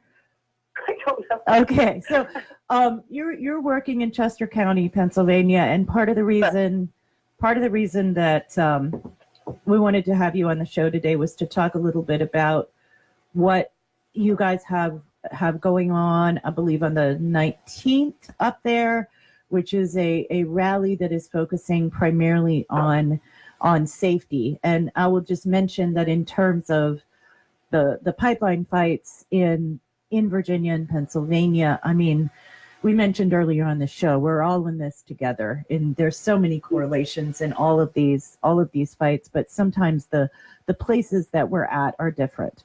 And like we didn't a year and a half ago, we didn't have the water quality violations that we have now because they weren't plowing through our waterways with the 42-inch lines. And we certainly aren't looking at the same sort of safety issues that those of you on the ground in Chester County and other parts of Pennsylvania are looking at, based on the massive amounts of infrastructure there, both related to fracking and pipelines and the extractive industry as a whole. So I'm hoping that that you and maybe some other folks from Pennsylvania, if they're able to show up, can tell us a little bit about this rally that you have. She just doesn't know what number. I'm going to send it to her. I'm hoping that you can say a little bit about the rally that's upcoming on the 19th. And yes, and hopefully we're going to get Carrie here in a moment. All right. So the rally on the 19th of, which is a Tuesday, in Harrisburg, Pennsylvania, it's called the SOS rally. It's basically for residents that are, Pennsylvania residents who are impacted or affected by this Mariner East project, which would be from the Marcellus Shale to Marcus Hook, where the products, the highly volatile liquids are being shipped to Scotland by Ineos. It's all for export. These people have been from, like I said, from the shale, Marcellus Shale fields, all the way through Delaware, Chester County, Huntington County. I think there's several counties. Can't remember the number of them off the top of my head, but these people have a cry, an SOS, for safety, for this basically environmental and safety factors, especially in the schools. So there's a lot of these pipes that are, and there's 3 of them that we have going. This project can come as like 3 pipes. Possibly. They do it, with the Franken pipe, Mara. Right. So it goes right next to school. So hold on. You just threw in the term Frankenpipe. We need to let our listeners know what that means. So as I understand it, there's like a 20-mile stretch of the Mariner East pipeline that can't be built because they have encountered multiple difficulties, including punctured aquifers, sinkholes, etc. So they're trying to cobble together 3 antiquated lines, 12 and 20-inch lines, to complete this pipeline so they can say it's done, and that y'all have dubbed it Frankenpipe, given that it's a pipeline that is cobbled together from old broken pieces. Yeah. Yes, and the one part that they use as the go-around, we call it, to bypass the horizontal directional drilling debacle in this area, which is what usually went wrong with the IRs and the sinkholes. Well, that's a pipe that's 80-something years old, 1930s. It was built and put in for petroleum, Right. Oh, they're putting in for petroleum pipes. Well, and this is, this is all related to people whose lives are being affected by these projects as we speak, whose lives have been irrevocably changed because of these projects. And we have, I believe we have Carrie on the line. Hey, Carrie. And she is one of those people in Pennsylvania. Carrie, are you here? Is she? Yes, I'm here. I'm sorry, good. I'm on mute. Hi, guys. Oh, Okay. wonderful. Thank you. I really appreciate you coming. So I know that you and PK have worked together a lot up in Pennsylvania, and in anticipation of this rally that is focused on safety, I guess, well, if you could tell us a little bit first about who you are. This is a Citizens Voices show, so we want to make sure that we know whose voices we're hearing on the radio. Can you introduce yourself? Yeah, of course. I live in Chester County. I personally do not have an easement for the Mariner East pipeline, or thankfully for any pipeline. But as you guys have probably been discussing, in our area, it's incredibly densely populated. So I believe I live probably 100 feet from the pipeline project. And pretty much everybody in Chester County is impacted by it, whether they know it or not, because it goes next to our malls and our schools. My work has an easement, and my window looks out probably 40 feet from the project. My kids will all go to schools that are in the immediate blast zone. Fortunately, my local school district, Downingtown Area School District, is one of 4 school districts who have petitioned to intervene on a formal complaint with the PUC because of safety concerns. So I'm not anybody who was previously involved in anything like this, unfortunately, but in the past 2 years, it has opened my eyes to a much bigger picture beyond just Mariner East and natural gas liquids, to safety and climate change and environment, et cetera, et cetera, et cetera. Well, it's great that you don't have your head buried in the sand. And I did. Yeah, well, I mean, that's the way many people are until they get woke. And can you tell us what the blast zone is for people that may not be familiar with that term? So we aren't really entirely sure. Local residents raise money to perform a risk assessment. We hear anywhere from as little as 1,800 feet. A half mile seems to be the most general consensus, although I believe Delaware County commissioned their own risk assessment, and theirs was almost up to a mile radius. Right, because that's explosion hazard. Right, because the pipes often leak, and all they need is a spark for it to be set aflame. And it's not like it's one explosion, because it's the gas is flowing to the pipe, so there's like a large supply. Absolutely. I think the valve stations are at least 6 miles apart to shut off the supply of the product. And in my community, there are at least there will be or are at least 3 to 4 pipelines in the right of way, which is about 50 feet, smashed in between 2 backyards. So some of them are buried 12 to 18 inches below surface, some of the ones that are 80 years old, and some of them, the new ones, will be open trenched in that area. So we'll have 4, 8, 12, 16, and 20-inch pipelines that if one goes, I'm going to assume will be a domino effect for the others as well. Right.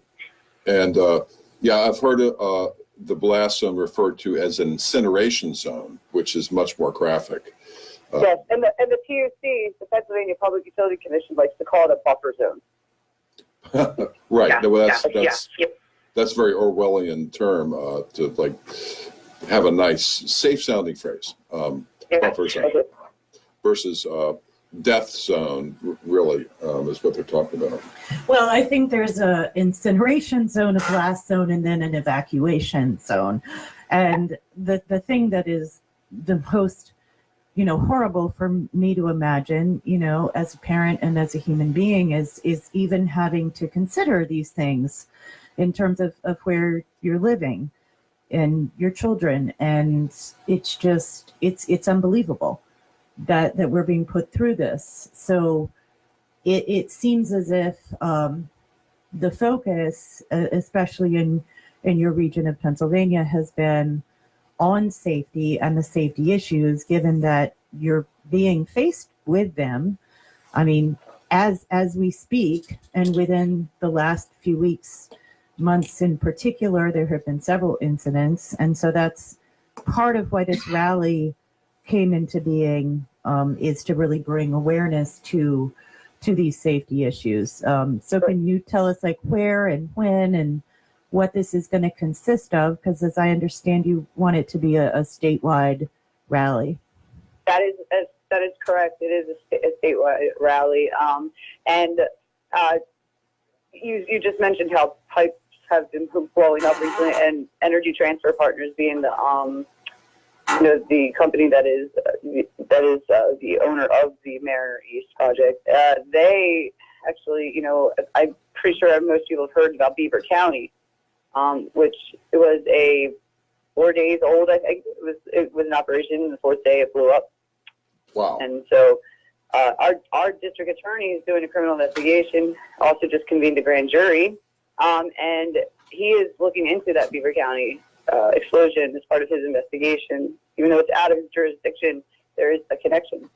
And what happened during that explosion? I mean, what damage was done? It was supposedly they were trying to say it was ground subsidence, like a landslide. From what I understand, I spoke to the residents recently, and they actually said a couple days before there was a landslide that was not made public, but the people saw, they knew it had happened. It wasn't really addressed. But so what happened in the pipe, we're thinking the weld failed due to maybe some ground movement, whatever the reason is, because it's not clear at this time. And when it blew up, one house was completely destroyed. I believe there was loss of life of animals, of course, possibly, but there was no loss of life for human loss of life. So that's kind of getting lucky here. But the resident I spoke to was 3 houses away from the house that just exploded, and they were unaware because nobody knew that pipe was put into service. So then when it blew up, they had no idea. Even the emergency services, when the one woman called 911, they had no idea what it was. There was everything from a plane went down in our neighborhood to the nuclear reactor down the way had blown up because the pipeline had high power lines above it, I guess the electricity lines, and it melted those steel towers, and the power went out. So I think there's an assumption. There's just cluelessness. No ability to react or how to, how the emergency services would behave because they don't know what the incident actually was. Over the woman I spoke to has a direct line. She could see the explosion, and so she immediately knew what it was, but did not know it was in service. So it was very surprising, which is ridiculous. Absolutely. It's no fun. So it's important to raise awareness, obviously, about these issues. And so, Carrie, can you give us, any perspective into some of your approaches in terms of this and what you've done in terms of raising awareness about the safety issues? I mean, honestly, just conversations with neighbors, conversations on social media. Sorry, the risk assessment was raised by a lot of residents locally, and that presentation has been given across a lot of township meetings. Just spreading the word as best as we can, and once people find out, they're usually pretty shocked, mad. Yeah. Well, And I think the reason we're going after safety in our area, besides the fact that it is densely populated, it seems to be the most straight path to getting this shut down.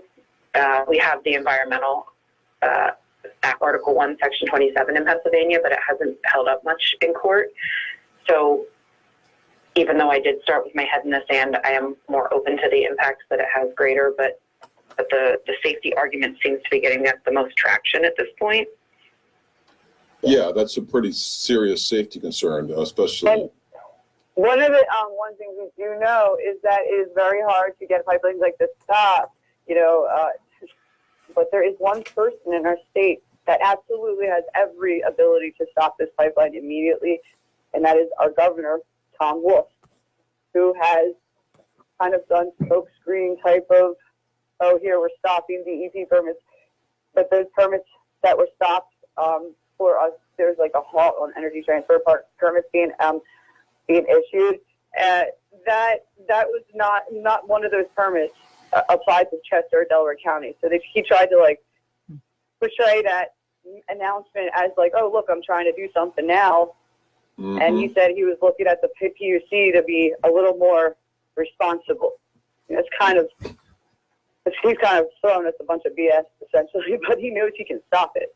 It's a shell game. I think that's why the safety is why we're going after it. It speaks both to the right wing and the left wing, in our Congress in Pennsylvania's Congress, which is a very the western side of the state is very hard to convince. The state is ran by the oil and gas lobby. Pretty much everybody, even in representatives and senators, outwardly say that. So it's pretty obvious, very hard for us to get anything done in legislation because nobody wants to move or just hurt the oil and gas industry, the fracking industry. So Governor Wolf can stop it, and safety, is a great reason, in my opinion. Well, Governor Wolf could stop it. Governor Northam could stop it. Let's see, Justice in West Virginia, Cooper in North Carolina. But boy, they sure are stepping up to the plate, aren't they? Yeah. So therefore, Common theme. so therefore, it's crucial that folks like you step up to the plate and that we all do what we can do to continue to hammer down the doors of our legislators and our decision makers, and also sometimes, often, to do their work for them, because that's what I'm seeing is a common theme in Virginia and Pennsylvania is a lot of citizen documentation, whether it is of safety issues or environmental violations, but people on the ground who are doing the work of the DEP, doing the work of PHMSA. I mean, has PHMSA ever even shown up? This is the oh yes, they have. They've shown up there. They have the sinkholes, yes, because When we've called them. Okay, hold on. We called So explain the acronym for those who are saturated with acronyms and don't know what they all mean, because we throw a lot of them around. What does PHMSA stand for? I think it's the Pipeline Materials. What is it? And so it's Pipeline Hazardous Material Safety Administration, I believe. I believe that's right. I asked you because they I wasn't only sure. really kind of enforce guidelines to the industry. Again, it's very, very frustrating because of this enforcement. Who has siting authority? Who has what? In the industry, we get thrown in hot potato situation. Nobody wants to take any responsibility. And Pennsylvania is, and especially Mariner East, is a unique one, being intrastate. It's the PUC's supposedly, the agency that can enforce it. Like you guys have FERC, ours is PUC, because yours is federal, the Mountain Valley pipeline. So it's frustrating. If it's okay, I would like to say one other thing about people who can do something. I'm sure you guys are very familiar with your Attorney General. Oh, Mark Herring, right. Our Attorney General has been looking into the oil and gas industry in Washington County, which is near Pittsburgh. However, we've been writing letters. Recently, we just found out from an awesome source that the Attorney General was working, I believe was working for one of the firms that represent oil and gas prior to this, and that's pretty much why he's kind of sat on this. He kind of hid that from people, and so our Attorney General was, I believe, was sending out letters when things are going crazy around here, and our DA is doing the criminal investigation that said, don't make too big of a deal out of this. They literally sent that message around to people. So the AG is like, just, don't look at this too much. Right. Ignore the man behind the curtain. Right. Yeah, exactly. Yeah, it's so obfuscation as usual. It's important for people to understand and look into the backgrounds of these officials, who they worked for in the past. Our Pennsylvania Utility Commission has a huge I think, was it 4 out of 5, Carrie, of our commissioners have previously worked for the fossil fuel industry. I mean, Yeah, that's really alarming. And do you know who appointed those commissioners? Governor Wolf. Sounds like our State Water Control Board. Yes, it does. It's so interesting what happens when people are appointed by our governors. And I also wanted to mention, given our discussion on the show about a diversity of tactics, that, we're talking about working within the system, and doing what we can do within the powers that be, such as they are, to get what we can out of them, which has proven to be difficult, if not impossible, in some respects. So I want to also acknowledge that, we have different communities and we have different degrees of comfort or willingness to push ourselves out of our comfort zones. But given that Pennsylvania is the home of the original Mama Bear movement in Ellen Gerhardt, that there are groups of people, especially women, especially mothers, who have been taking a stand in terms of civil disobedience. And I want to give a nod to the group, the Ande Jalande group, which are going to be appearing in Pittsburgh on, I believe it's the 17th. Let's look at we've got a lot of information, but we were speaking about this earlier, and these are climate activists from Germany who are visiting. So there's a lot of different ways of approaching this in terms of resistance, in terms of protection, in terms of defending what we love. March 17th. Yes, March 17th in Pittsburgh. So that's something that's happening just a couple of days before the safety rally that you're mentioning, which, may not appeal to everybody. It may be a bit too radical for some, and yet it's still worth showing up and listening and being inspired by what they've done, in Germany to stand in the way of fossil fuel, and then also to give people the opportunity to show up at this safety rally that might, it might be a completely different audience and approach in terms of what you're planning to do, what actions you've taken. And maybe that's something to mention, like what has been done in terms of safety. I know, Carrie, you mentioned the schools are taking a stand, and a lot of the action that's taken place in Chester County and the surrounding area has been in regards to safety, correct? Yes, and trying to work within the system, like you said. Mm-hmm. Yeah. As frustrating as it is. Yes. Well, yeah, and every now and then it does work in our favor. When you have, it's hard to keep showing up with proof and making, not it not having an impact. But then I believe, and you guys are going to have to help me out here, there was an issue with a sinkhole recently, and a pipe that might or might not have been leaking because there was a sinkhole on an active pipe that got the attention of the local government, or actually statewide government in Fenimore, who showed up. Is that correct? Yes. The sinkhole. Yes. So what had happened was the sinkhole opened up, and they exposed the 8-inch Mariner East 1, which was active, and it was a pipe. It had 10 feet of soil that was missing below it. So it was suspended. It was not leaking. There was a very high. Probably that's like one of the number one reasons pipes kind of, I believe, has been said to explode is ground substance. So the sinkhole opened up, and yes, I was at this one of the residents that has had sinkholes in the backyard previously, because this is the fourth one now.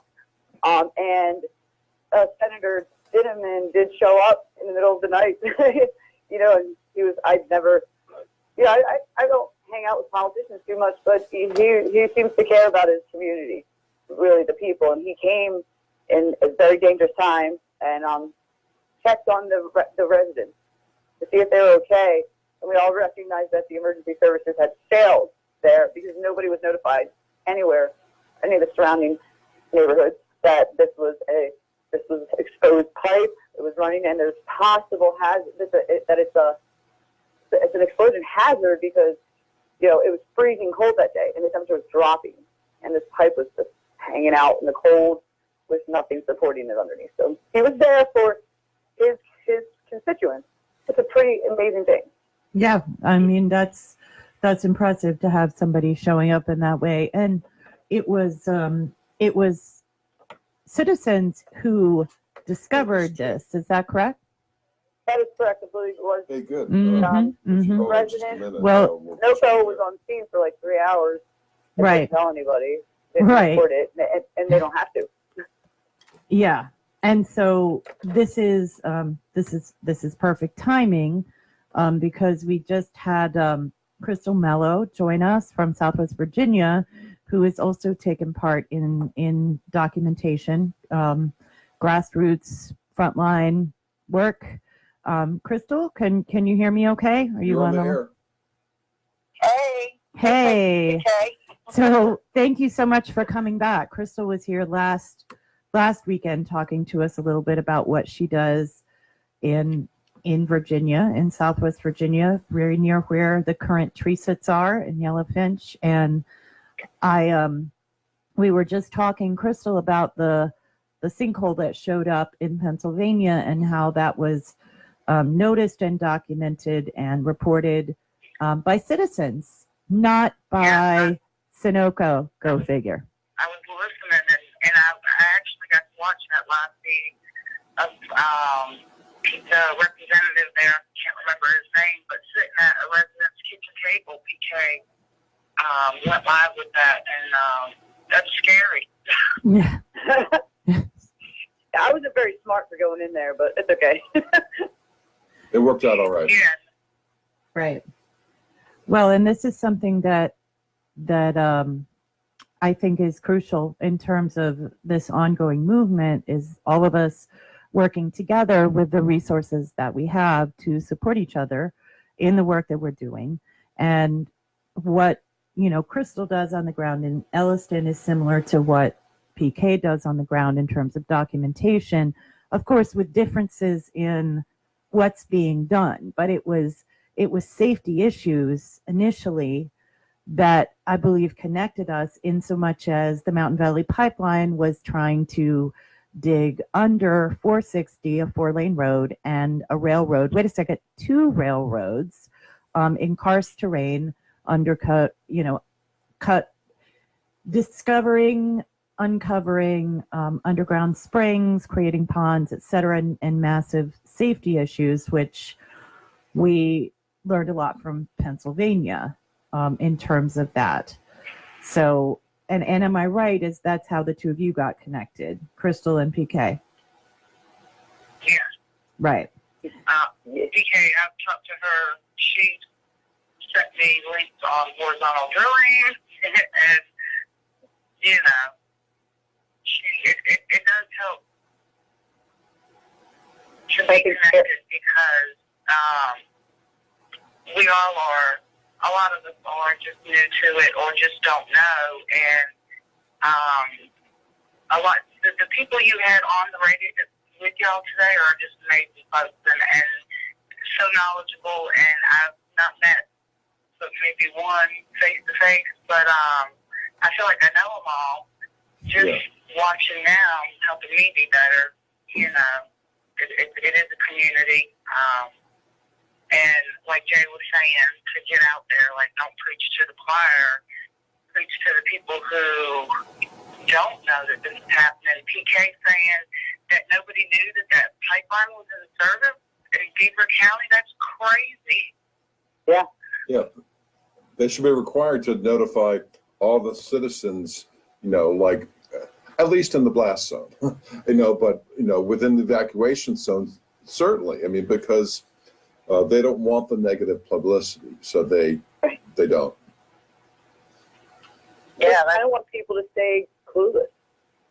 They do. They just want to rake in the money and sweep the casualties under the carpet. Right. Yeah. And like someone said earlier, one of the first sets of gas, legalized harm. That's exactly like that word this whole time listening. Legalized harm. That's exactly what this is. Yep, it is. A lot of the environmental regulations that were put into law to hold forces like we have now in place have been subverted, or they have the Halliburton exclusion loophole. Yeah, which means, you know, they don't have to follow EPA rules, and of course that's we see now with the administration currently in power that they're putting former coal lobbyists in charge of the EPA, which is very alarming, and just like utter blatant corruption. I mean, that should be against the law. There should be laws for the separation of corporation and state for the same reason that we had separation of church and state in the first place. It's just. Amen. Well, and in this case, it's a matter of it's literally a matter of life and death. I mean, we're talking to people who are facing pipelines that are in the ground running. I mean, we're still looking at proposals. We're still, even though with the construction of the Mountain Valley Pipeline, which has caused a lot of destruction just in the digging and the laying of pipe, it's not explosive, and I am totally committed to making sure the gas does not run through that line. But we are speaking to people who are documenting violations that are taking place with active pipelines, and they crisscross that area. I think that we have a lot to learn from each other in terms of that.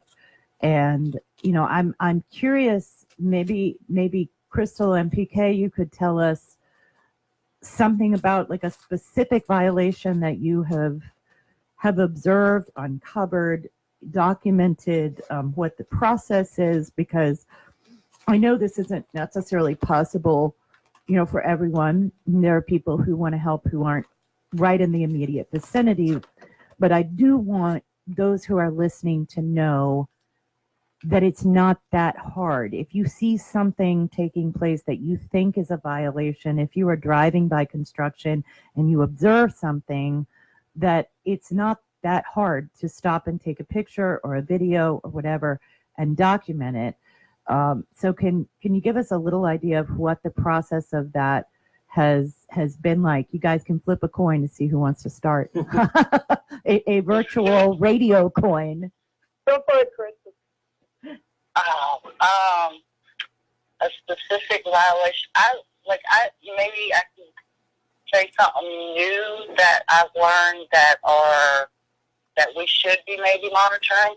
Yeah. When I talked to John at the DEQ the last time, he had said that those silk socks, he called it compost stockings, I believe, they're supposed to be 12 inches high, and they're supposed to flush them and clean them and keep them to that. And if they're bent in, which I think anybody who has been to a site and has watched the water running over them, has smushed them, holes in them, all that is not cool. They're not to have any rips in them, which the other day I took pictures. Me and Alan up here is amazing. He takes so many pictures. He's witnessed so much. You should get him to talk about the violations that he's witnessed on his own. He does a car route with taking pictures. It's like a 3-hour route just going to the site in this area. We've seen some things, but he could probably tell you some stories, honestly, because I'm more focused on the Elston area right now. But yes, those silk socks, they are to be at least 6 to 8 inches. Like, if they're below 6 to 8 inches, you should contact somebody and tell them about that. And so for those listening who have not seen pictures, these are bright green erosion control socks that are filled with mulch that are placed along the edge of construction sites to supposedly prevent runoff, to prevent erosion and sedimentation from leaking into stormwater runoff. Yeah. So they're supposed to be, tell me again, how many inches, Crystal? 12 inches. Those are like brand new, 12 inches, but they shouldn't squish down to more than 6 to 8 inches. And once that happens, they should be rinsed or flushed or just fixed. And they should not have any holes in them, which, like I said, Monday, Alan and I went to some pictures. He bought a roller because I was excited to put that to the test. And, you know, the ones I checked, they were all more squished than 5 inches. So he's got the pictures. I haven't talked to him back yet with that, but I know he'll know where to send pictures to. Like, you know, there's definitely, if you can get out and you take pictures and you see muck running off of the site or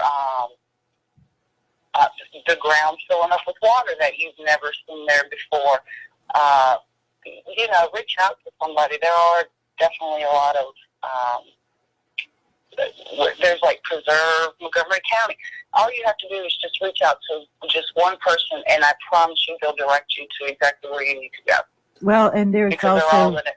Yeah, there's Mountain Valley Watch, which has been helping with citizen documentation.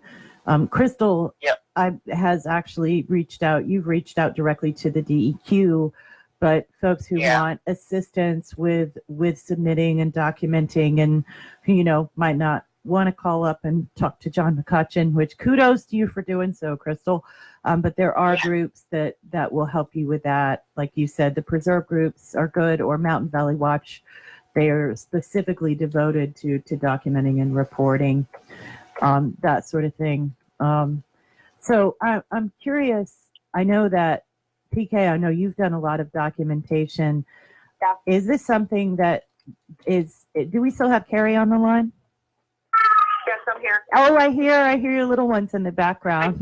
Hello. You caught me. I ran out. It's wonderful. No.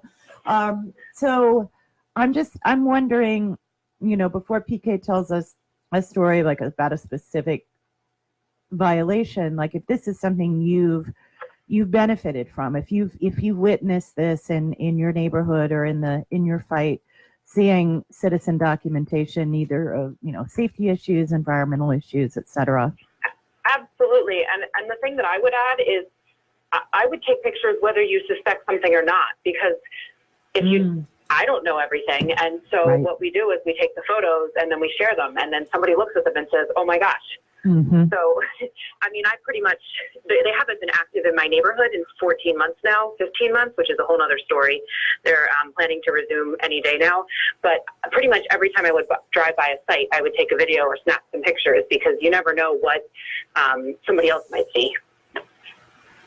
Right, right. And I think that's really good advice. And I mean, even if you're not documenting a violation or something that can be reported, you still have something to share with the public, and you never know when you're going to potentially encounter that newcomer who hasn't witnessed this sort of thing yet. And so, PK, could you give us an example of something that you've uncovered through citizen documentation of, safety issues or violations or something like that, a good story? Yeah, one of my favorite stories, I guess, is the right before the two sinkholes, the original sinkholes opened up, was like last year, I think. We had it was a nor'easter storm, and the pipeline company had done horizontal directional drilling, and they were doing what's called a pipe pullback, where they take the pipes and they pull it through the hole they bored, and that's a 24-hour operation, and the poor residents had lights and whatnot that were on 24 hours in this loud drill with diesel fumes.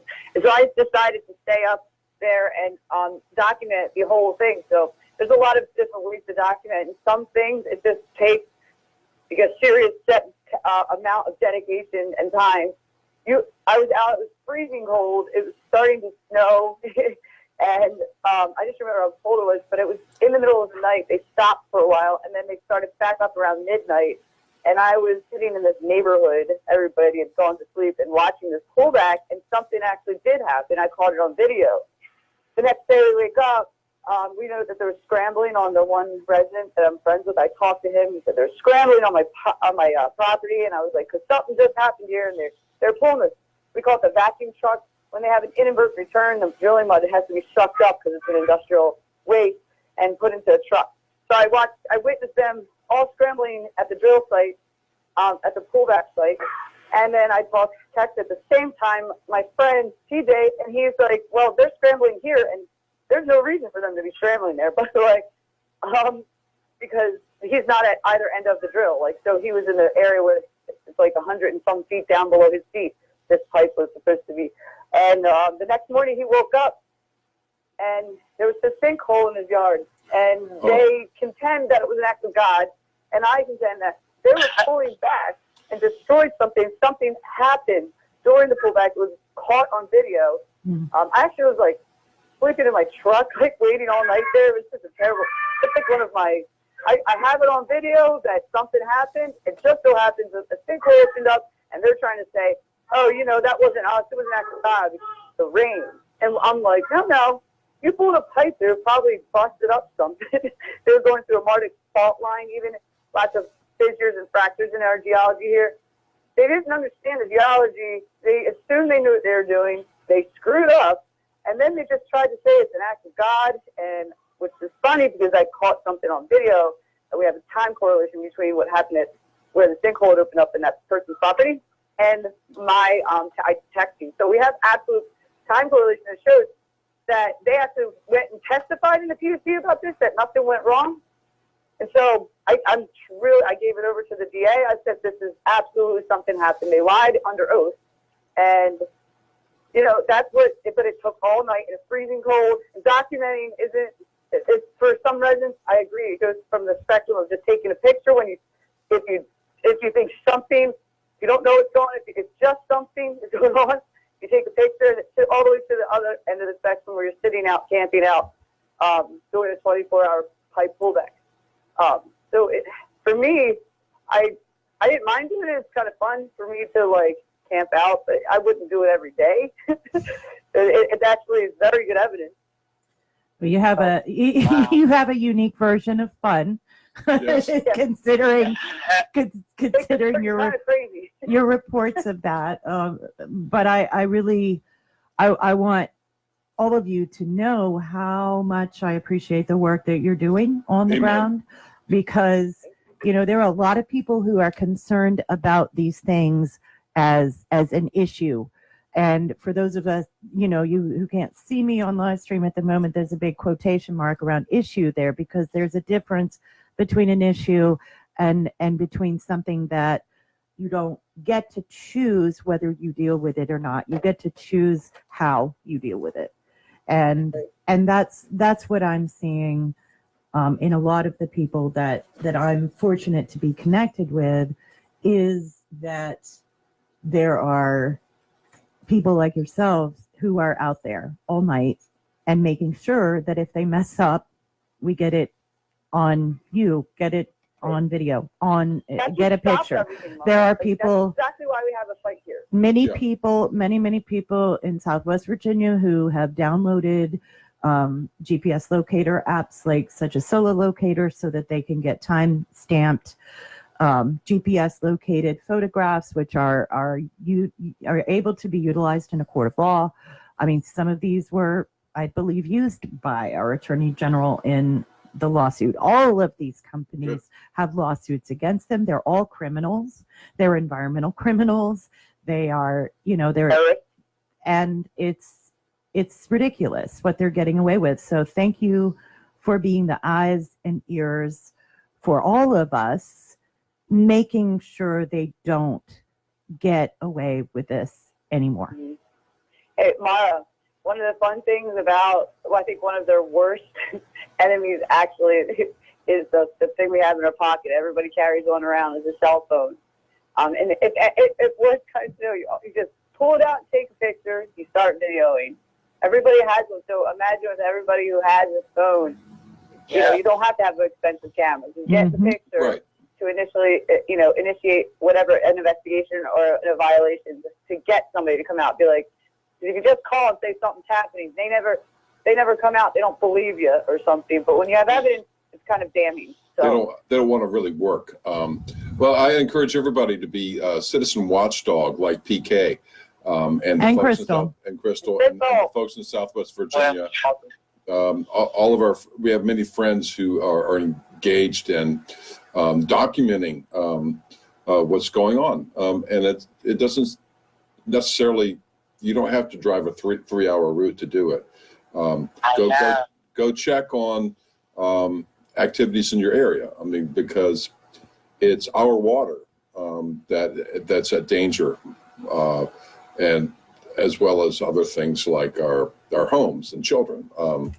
To be near a pipe and to be in a blast zone, it's got to be the most incredible sense of dread and loathing and stress. I mean, day-to-day stress. Who needs more? And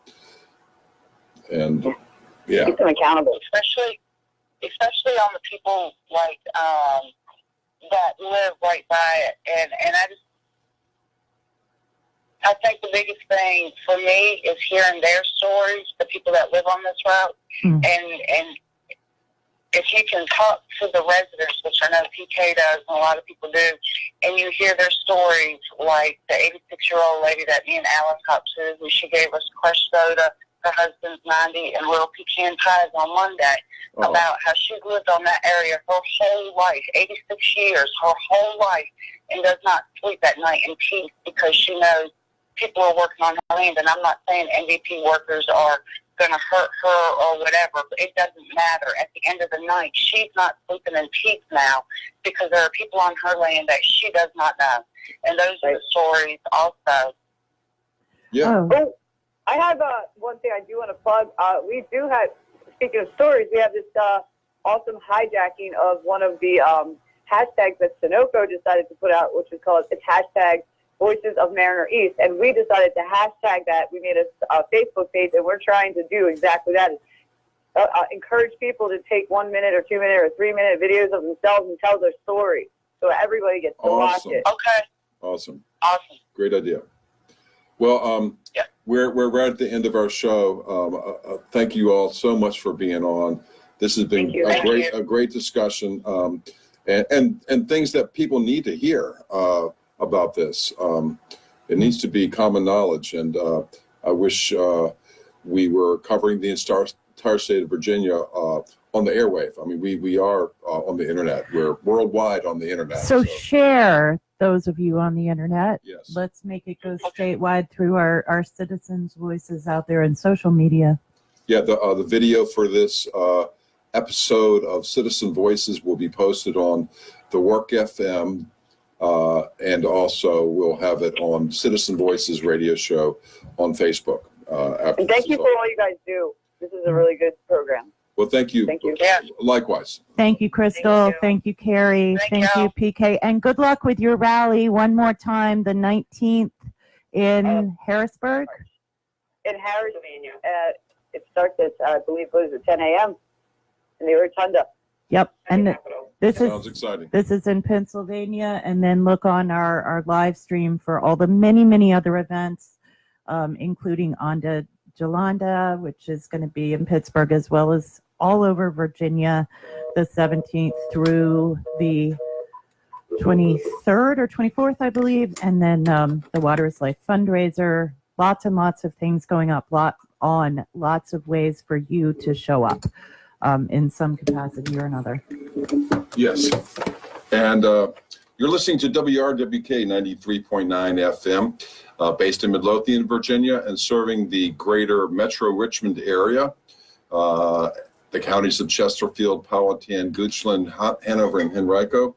I want to mention that this station and somewhat this show is made possible in part by the support of local businesses like Affordable Home Inspection. Affordable Home Inspection is progressive and donates to local worthy causes like this station. You can reach Affordable Home Inspection at 804-221-2602. Email is rowan1930@comcast.net, and the website is affordablehomeinspect.com. That's inspect without the T on the end. Affordablehomeinspect.com. And stay tuned. Next week we're going to have more information on the rights of nature and updating on the pipeline situations for the Mountain Valley Pipeline and the Atlantic Coast Pipeline and the Buckingham Compressor Station as well. And as always, the voices of citizens on the front line of pipeline fighting, water protecting, and climate justice. Thank you all so much for listening. Feel free to share the show once it's posted online. And we now return you to our regular Pacifica Radio Network feed. And meaning seekers by nature. Yeah, and they rather than separate them, they seem inextricably linked in many ways, don't they? They sure do.